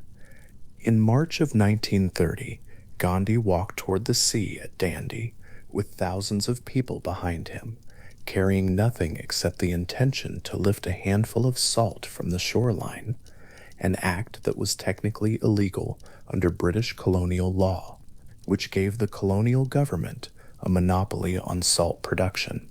The gesture was as ordinary as anything a person can do with their hands. Salt, water, a cupped palm dipped to the surface of the shore. The violence of colonialism had no grip on this. There was nothing to attack, no armed insurgent, no barricade to storm, only a small man in white cotton reaching into the sea with his hand as if this were the most natural thing in the world, which of course it was. The moral weight behind that gesture had been building for years. It did not arrive alone, as a single symbolic act, but as the culmination of a long patient project of refusing to meet hardness with hardness, of finding the lowest available path and following it, of trusting that what flows continuously without hardening will eventually reach what the hard thing cannot. The British colonial administration had built something enormous, administrative, military, economic, and it rested, finally, on the cooperation of the governed. What Satyagraha removed, piece by piece, with each arrest that filled the jails and each image that traveled through the newspapers of the world, was the plausibility of that cooperation. The hard structure had no soft thing to push against. Its force passed through empty air, and in the passage, something changed. Martin Luther King, who had studied Gandhi's methods carefully before beginning his own work, understood the connection between this and the older traditions.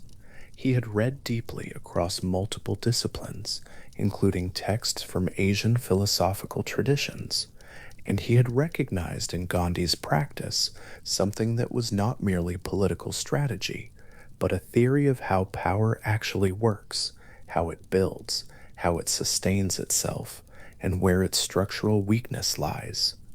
The march towards Selma, the refusal to move from the seat in the front of the bus, the willingness to be arrested and to be seen, being arrested, all of it operated in the same structural logic. The soft thing held firmly, draining the coercive thing of the resistance it requires to justify itself. These are not easy histories to hold at a distance. The people who stood in those movements did not experience them at the distance of a philosophical illustration. They were cold. They were afraid. Some of them. They were tired in a way that the abstract principle of yielding does not address. The philosophical structure of soft overcoming hard does not dissolve the courage required to enact it, and it would be a distortion to suggest that what happened at Selma or in the salt marches was simply the application of a Taoist principle. What those movements were was something larger and more human than any philosophical category. But inside the larger thing, the structural truth was present, the refusal to match hardness with hardness, pursued with patience and without abandonment, had a particular kind of efficacy that direct confrontation would not have produced. Lao Tzu had written, in a single compressed line, that nothing in the world is as soft and yielding as water, yet for dissolving the hard and inflexible nothing can surpass it. He had added, immediately after, that this is known to everyone and that no one acts upon it. The gap between knowing and acting is not a gap in information, it is a gap in practice, in the daily willingness to release the hardening response, to find the lower path, to trust that what flows continuously, without insisting, will reach what the insisting never reached. There is a political dimension to this that the Tao Te Ching addresses directly, though in the compressed and elliptical language that characterizes all of its argument. The sage ruler of the text governs not through edicts and enforcement, but through something closer to the way water governs a landscape, by finding the natural path through it, by going where the ground itself has always been tending, by not insisting on a direction that the terrain does not support. The ruler who governs through force must escalate that force continuously, because every application of it generates resistance, and resistance requires a further application. And the spiral is self-sustaining until it reaches the point at which the system cannot sustain itself any longer, and something collapses. The sage ruler who governs through restraint, who leads by not leading in the conventional sense, who trusts the natural self-ordering of a society, given the conditions for it, that governance tends to last, not because it has overcome its opposition by force, but because it has generated less opposition to begin with. The way water generates no opposition to speak of from the stone, it is slowly and continuously wearing away. History does not provide clean examples of either extreme. No ruler has governed entirely through Wu Wei, and no ruler has governed entirely through pure coercion.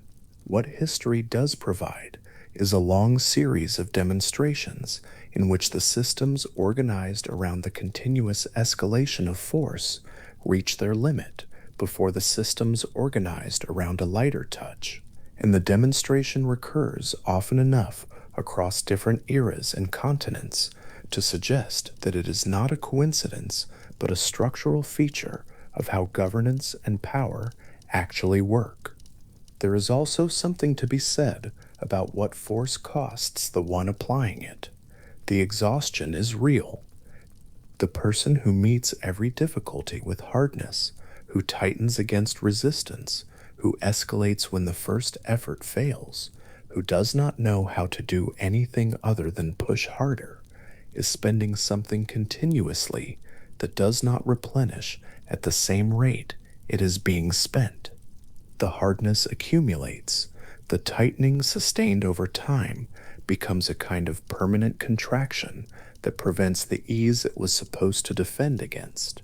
This is the personal dimension of the soft over hard principle, smaller in scale than politics and no less consequential.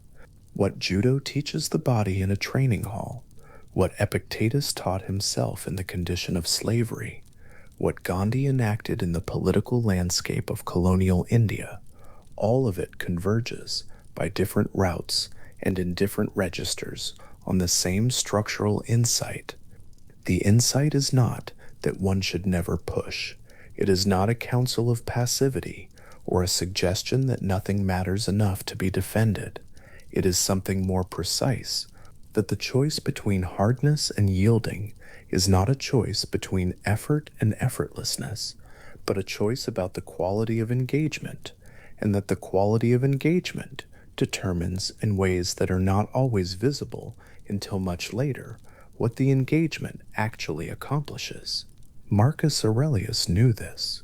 He was an emperor conducting a military campaign, not a sage in retirement, and the philosophy he was practicing in his nightly writing was not a theory of pacifism.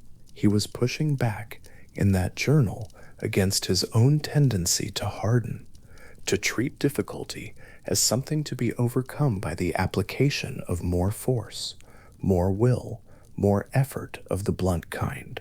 What he was developing, page by page, in the small hours of those northern nights, was a different relationship to resistance, the recognition that the obstacle does not yield to what meets it, with equal hardness, but to what meets it with the quality of water, which does not take the obstacle personally, does not harden against it, does not declare war on it, but simply continues moving in the direction the ground allows. The convergences across these traditions are not accidental, and they are not fabricated by a later perspective, drawing artificial connections. They are what happens when genuinely different minds, working in genuinely different conditions, with genuinely different materials, attend carefully to the same phenomenon, the behavior of force in the world, the behavior of yielding, the long run advantage of softness against hardness, and find their way to structurally similar positions. The river is the argument. The river has been the argument for as long as there have been rivers and people standing on their banks with sufficient stillness to watch what the water does. The salt was already in the sea before Gandhi walked toward it. The technique was already available before Kano encoded it into judo. The logos was already governing events before Heraclitus stood at the riverbank and found words for it. And the Tao, whatever the Tao is and whatever name it goes by, was already flowing through everything before Lao Tzu sat down at a border crossing and wrote 81 chapters for an official who had asked him not to leave without leaving something behind. These are philosophical traditions that developed independently and found each other across the distances of time and culture, the way rivers find each other, not by deciding to converge, but by following the ground that connects them, the same ground, the ground that has always been there. The connection is not that they agree on everything. Heraclitus and Lao Tzu hold quite different accounts of what knowing is, and what the knower's relationship to the governing principle should be. The Stoics and the Taoists arrive at equanimity by routes so different that a close comparison reveals as much distance as resemblance. Gandhi's satyagraha is embedded in a specific political and spiritual tradition, rooted in the Bhagavad Gita and in the particular conditions of British colonial India, that cannot simply be reduced to a Taoist philosophical principle without losing what makes it what it is.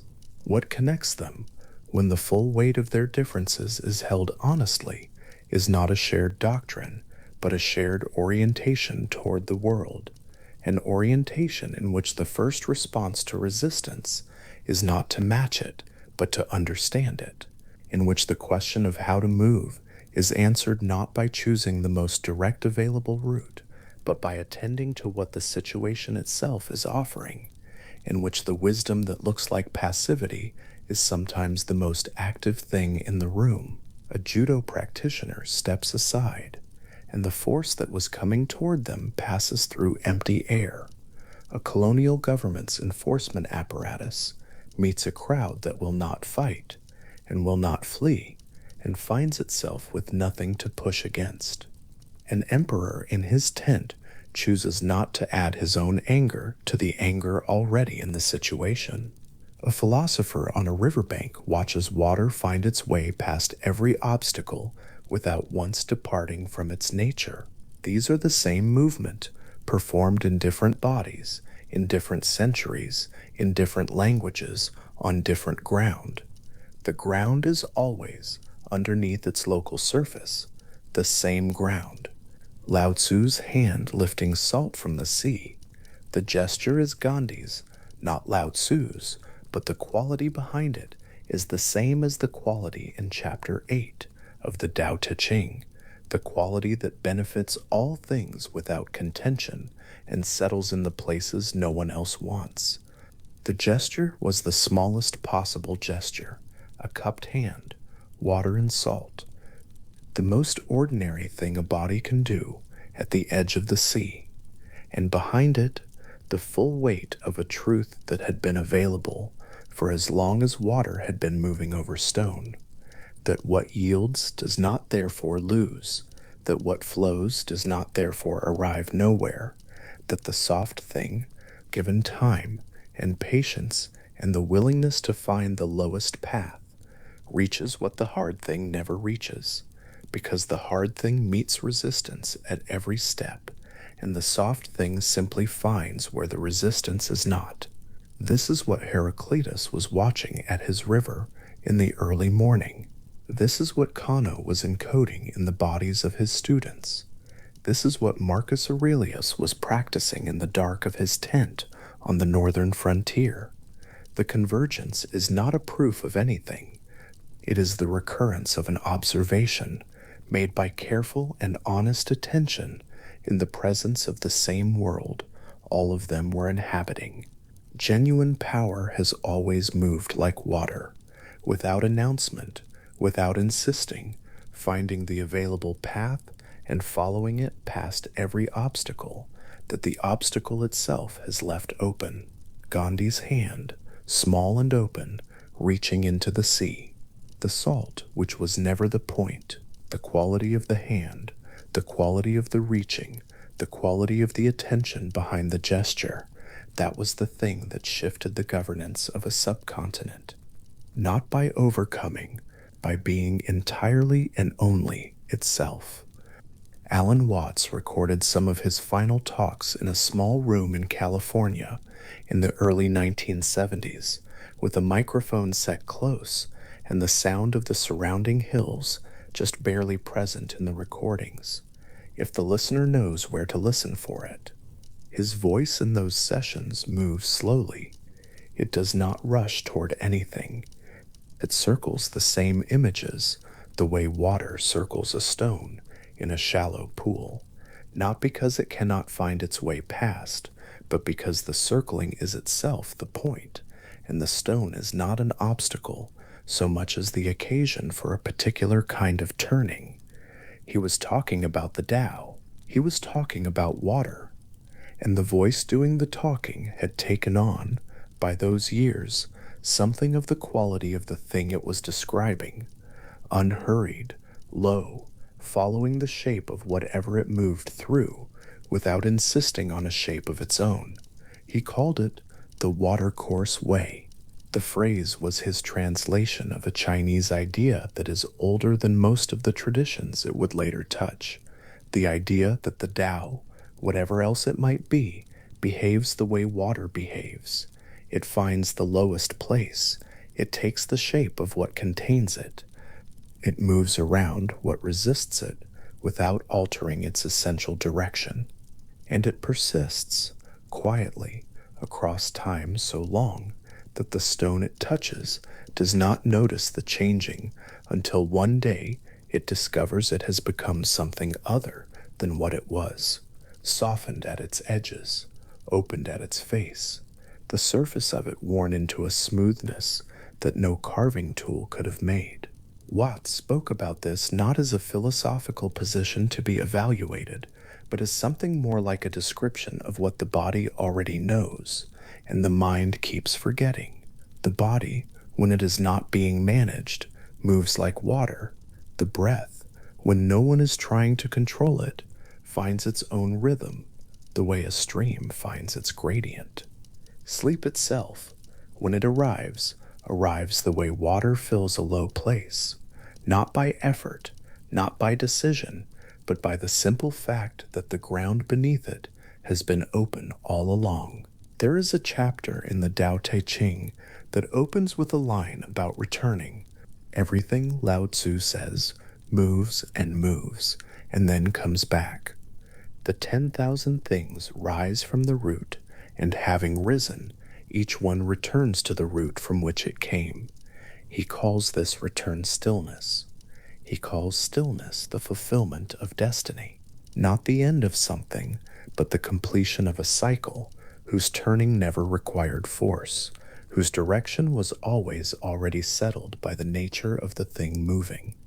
The leaves rise on the branch in spring, not by trying. They yellow in autumn, not by failing. They fall not by surrendering, but by following the pattern they were always already part of. And in the bare branch through winter, the root is not empty. It is gathering. The stillness is not absence. It is the full weight of everything that will rise again, held below the surface, waiting with the patience of something that has no reason to be impatient. This is what Lao Tzu means when he speaks of stillness as the root of movement, not the stillness of a stopped thing, the stillness of a deep pool whose surface holds the motion of everything around it while its floor remains undisturbed, movement above and depth below, and neither one diminishing the other, and the depth being the condition that makes the surface possible, the quiet being the ground from which everything active continuously rises. In the Zhuangzi, there is a story about waking up. Zhuangzi had been dreaming of being a butterfly, lifting and dipping through whatever light was available in the dream, moving with the complete and unself-conscious ease of a creature that does not know it has a name. When he woke, he lay still for a long moment, not because he was confused in any ordinary sense, but because the question that arrived in that stillness was genuinely open. Was he Zhuangzi who had just dreamed of being a butterfly, or was he a butterfly now, dreaming of being Zhuangzi? The boundary between the two possibilities had not yet closed. He was lying at that edge, in that soft interval between sleep and waking, where the usual certainties have not yet reassembled themselves, and what he found there was not disorientation, but something more like openness, something like relief. The story is not asking whether Zhuangzi knew who he was. He knew. The story is pointing at something that happens in the moment before knowing, reasserts itself, the moment when the self that has a name and a history and a set of fixed relationships to everything around it has not yet fully arrived back into the room. That moment is not nothing. It is for Zhuangzi one of the most honest moments available, because in ordinary waking life, the self moves through the world with the confidence of someone who has already decided what everything means, who it is, what it wants. The butterfly does not do this. The butterfly is entirely what it is, entirely where it is, with no distance between itself and its own flying. And the moment of waking, when the butterfly has just been, and Zhuangzi has not yet quite returned, that moment is a small opening in the usual closed account of things, a place where the Tao breathes through. Lao Tzu would have recognized this. The self that strains and manages and insists on its own continuity is not a stronger self, it is a harder self, and hardness, in the Tao Te Ching, is always the property of what is moving toward its end. The living tree bends in the wind, the dead one breaks, the living body is soft and yielding. It is after death that the body becomes rigid, becomes stone-like, becomes the kind of thing that can no longer receive anything new. To be soft in this framework is to be alive to what is actually happening, to hold loosely the story of who one is, to let the identity breathe at its edges, the way Zhuangzi breathed at the edge of sleep. This is not weakness. It is the condition that makes genuine response possible. The way water's lack of fixed form is precisely what allows it to move through every landscape it encounters, always finding its level, always continuing. Watts understood this about the body in sleep. He spoke about it in those California recordings with the particular warmth of someone who has actually tried the thing he is describing. When sleep comes, if it comes without being fought for, it arrives because the one who would have fought has temporarily stood aside. The self that manages and monitors and ensures and reviews, that self cannot be the one that falls asleep. It can only fall away. Sleep requires at its threshold a dissolution that functions exactly like water finding a crack in a wall. The thing that enters is not a solid. It cannot be blocked the way a solid thing can be blocked. It moves through the available opening because it has no shape that would prevent it from moving through any opening, and the opening is always there. In the nature of things, in the simple fact that the ground of consciousness has always been lower than the busy surface activity of the waking mind, and what is lower than everything else will, eventually, receive everything. There is an image in the Tao Te Ching of a valley. The valley of Chapter 6 is low, open, and receptive. It is bounded on all sides by higher ground, and everything that falls, everything that flows, everything that seeks its own level finds its way, in time, to the valley. The valley does not reach upward for what it receives. It does not advertise its depth or announce its availability.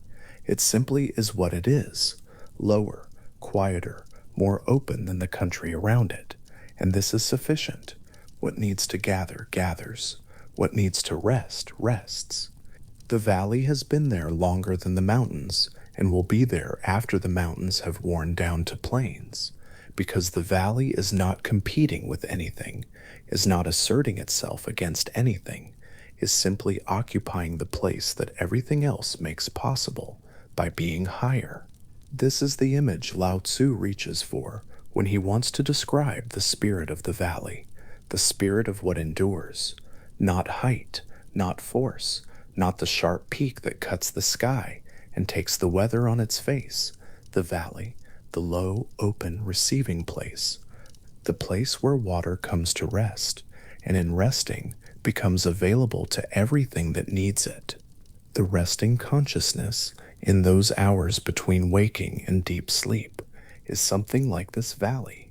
It is not demanding anything of itself. It is not reviewing the day or planning the tomorrow or rehearsing the things it should have said differently. It is simply present to what comes, the half-formed images, the loosening thoughts, the slow unwinding of the day's accumulated tension, and it receives them without grasping and releases them without effort, the way a valley receives runoff after rain and then lets the excess continue on its way without trying to hold what does not need to be held. Lao Tzu wrote about the empty vessel. He wrote about the hollow hub at the center of a wheel. He wrote about the open space inside a room, the nothing that is the operative element, the absence that makes the presence livable. In each case, the point is the same. The utility of a thing does not always live in the thing itself. The wheel turns because of the air at its center. The vessel holds because of the emptiness it offers. The room shelters because of the space between its walls, the open air that no carpenter placed there and no architect designed, the nothingness that the structure simply makes possible by surrounding it. What is useful is what is empty. What receives is what is open.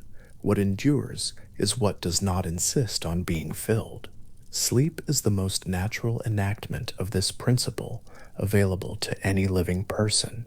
Every night, if things go as they should, the self that has been insisting on its own content, its opinions, its concerns, its ongoing projects, and half-resolved questions, empties.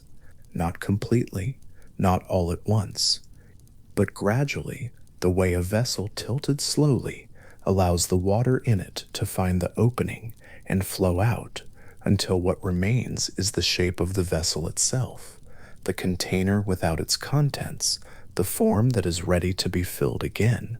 And in that emptying, nothing is lost that needs to be kept. The vessel remains. The morning comes. The filling begins again, and because the vessel is empty, it can receive what the morning brings without mixing it with what has been held over from the night before. This is not loss. This is the condition of freshness. This is what it means in Taoist terms to return to the root. The root in Chapter 16 is not a metaphor for something else. It is the ground condition, the state of openness and receptivity from which all activity arises, and to which all activity, having completed its arc, returns. Activity is not the opposite of the root, it is the expression of it. The 10,000 things rise from the root and return to the root, the way waves rise from the ocean and return to the ocean, each wave complete in itself, each wave continuous with everything that preceded and everything that will follow, the ocean unchanged by the rising and unchanged by the returning, the depth below the surface undisturbed by all the motion above. To return to the root in sleep is not to disappear. It is to become continuous again with the ground of one's own being, the depth below the surface activity of the waking mind, the stillness that has always been there and does not require the surface to be still in order to remain so. Swimmers know that the water near the surface moves with the wind, chops and whitecaps, and the interference patterns of wave meeting wave. But below a certain depth, the water is still. The light barely reaches it. The weather above is not present there. And the stillness is not the absence of the ocean. It is the ocean's depth, the ground of all the motion above, the condition without which the surface would have nothing to move on. The body knows this gradient. The body, given the chance, will follow the gradient downward toward its own depth, the way water follows the gradient of the ground it moves across, not choosing a direction, but following the one that is already given by the shape of things. The deepest rest is not an achievement. It is a destination the body has always been moving toward, quietly, beneath the day's activity, waiting for the activity to release its claim long enough for the descent to complete. Watts put it this way in that slow California voice: "The Tao is what happens when you stop trying to make it happen," which sounds, on the surface, like a paradox the mind is supposed to solve. But the mind that has been trying to solve it eventually notices that the solving effort itself is the obstacle, that the thing being sought is present everywhere except in the effortful looking, and that the moment the looking relaxes, the thing was there. It was always there. It was the ground the looking was standing on. This is what the Tao Te Ching means when it says that the soft overcomes the hard, not eventually, after a long campaign, not through patience as a strategy, through the simple fact that softness does not create the resistance that hardness requires in order to do its work. Force meets force, and the harder one wins, but only until something harder arrives, and then that one wins. And the cycle of escalation continues until everything involved has spent itself in the effort of being harder than what it faces. Water does not do this. Water finds what is already open and enters there. Water finds what is already low and gathers there. Water waits at the base of a stone, not in calculation, but in the complete absence of any alternative orientation, and the stone, which cannot become less hard by trying, slowly becomes more open simply by being touched again and again in the same patient way by something that takes nothing personally and holds nothing against anyone and simply continues in the direction the ground has always been offering. The person who is trying to fall asleep is in this sense in the same situation as force meeting stone. The harder the trying, the harder the waking. The more firmly the mind insists on reviewing the conditions under which sleep might be possible, the more thoroughly it is demonstrating the conditions that make sleep impossible. The attention required to monitor whether sleep is arriving is the same attention that prevents sleep from arriving. This is not a failure of the person. It is the structure of the situation, the structure that water understands by being water, by having no capacity for the kind of effortful monitoring that would keep it awake. There is a therapeutic tradition, several decades old now, that arrived at this same understanding from a different direction. Clinicians working with people in chronic pain, people for whom the avoidance of discomfort had become so consuming that the avoidance itself had become the primary source of suffering, began to notice something: the attempts to control or eliminate painful experience, the pushing away, The bracing, the monitoring, the effortful not feeling were not neutral strategies that happened to fail. They were active contributors to the suffering. The vigilance required to keep pain at bay was itself exhausting. The tension maintained in the body to resist sensation was itself generating sensation. And when, carefully and with proper support, the person began to practice something more like what Lao Tzu describes, a willing, open, non grasping contact with what was actually present, the pain did not disappear, but it stopped expanding. It stopped colonizing the space around itself. It sat, as it were, in the middle of a stream, while the awareness moved around it the way water moves around a stone, touching it on all sides, not fighting it, not pretending it is not there, and continuing past it in the direction everything was already going. This is Wu Wei in the body, not passivity, not collapse, not the absence of awareness. The presence of awareness without the effortful management that turns awareness into a second problem layered on top of the first. The water does not stop flowing when it encounters the stone. It does not dam up in protest or choose a different valley out of principle. It meets the stone in the full availability of its own nature and goes on being water, which is the only thing it knows how to be, and this is enough. In the dark room, in the hour when sleep is somewhere close, the breath is doing something like this already. When it is not being watched, when no one has assigned it a count or a rhythm or a target depth, the breath follows the gradient of the body's need. It slows when the body is settling. It deepens when the tissues need more. It finds, without consultation, the pace that the moment requires. It is not performing relaxation. It is not trying to become a breath that looks the way sleep breath looks. It is simply the breath, in this moment, doing what breath does when the one who breathes it has temporarily stood aside. This standing aside is the threshold.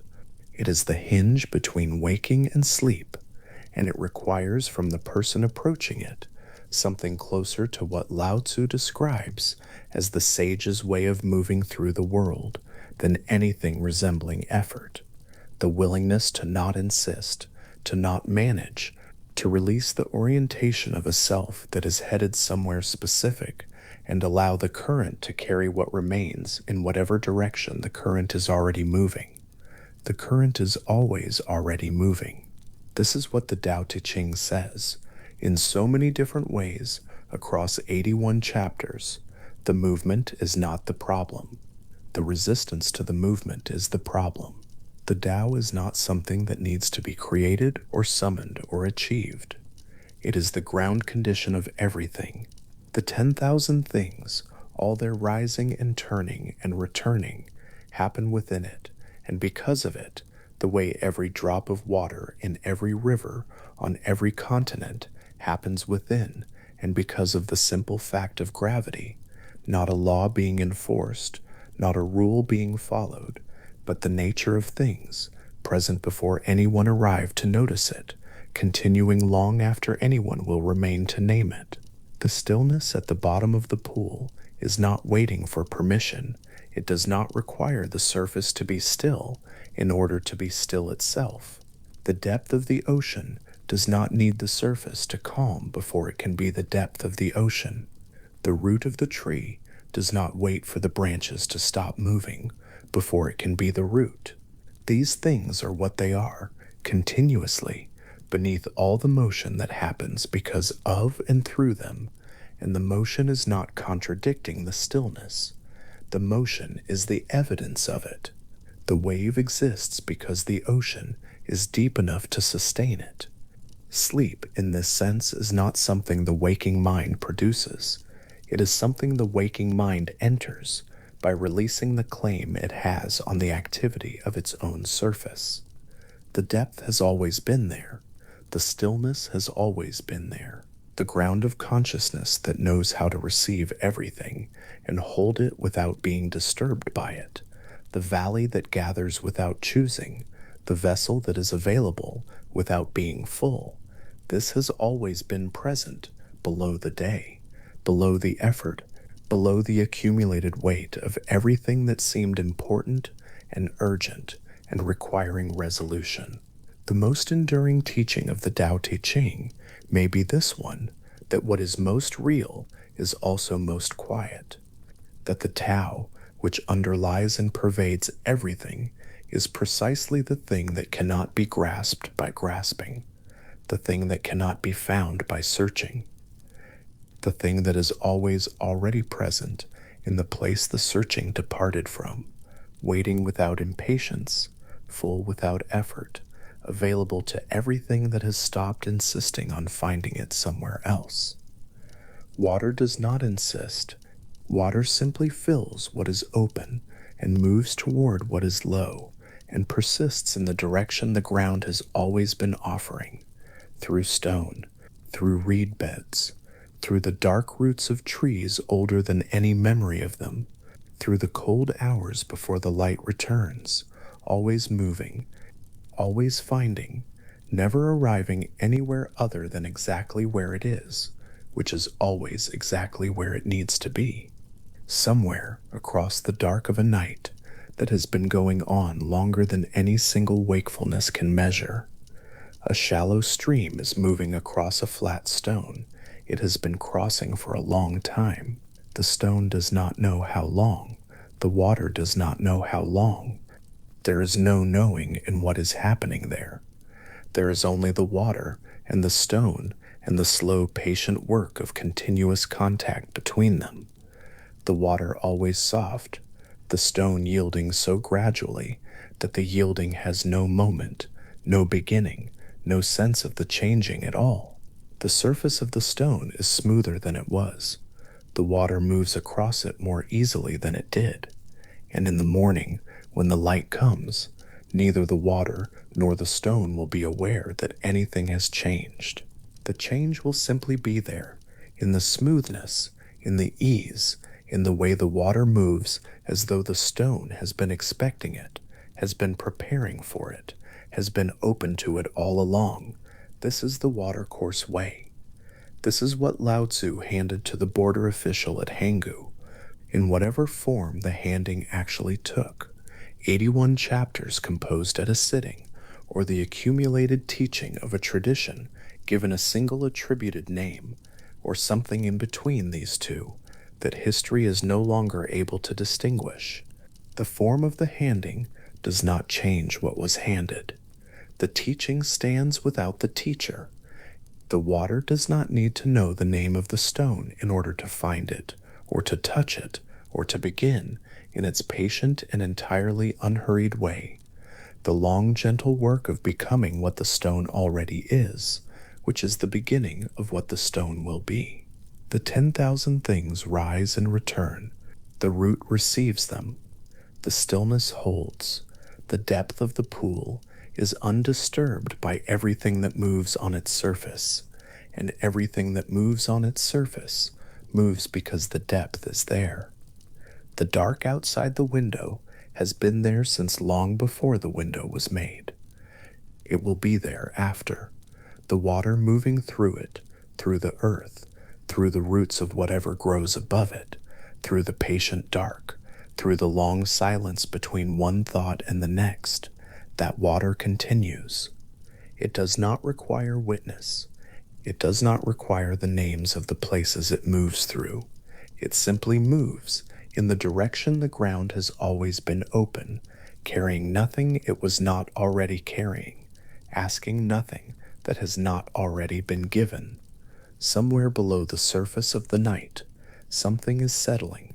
Something that has been held in the posture of effort is softening into the posture of rest. The breath is slowing to the rhythm it has always known.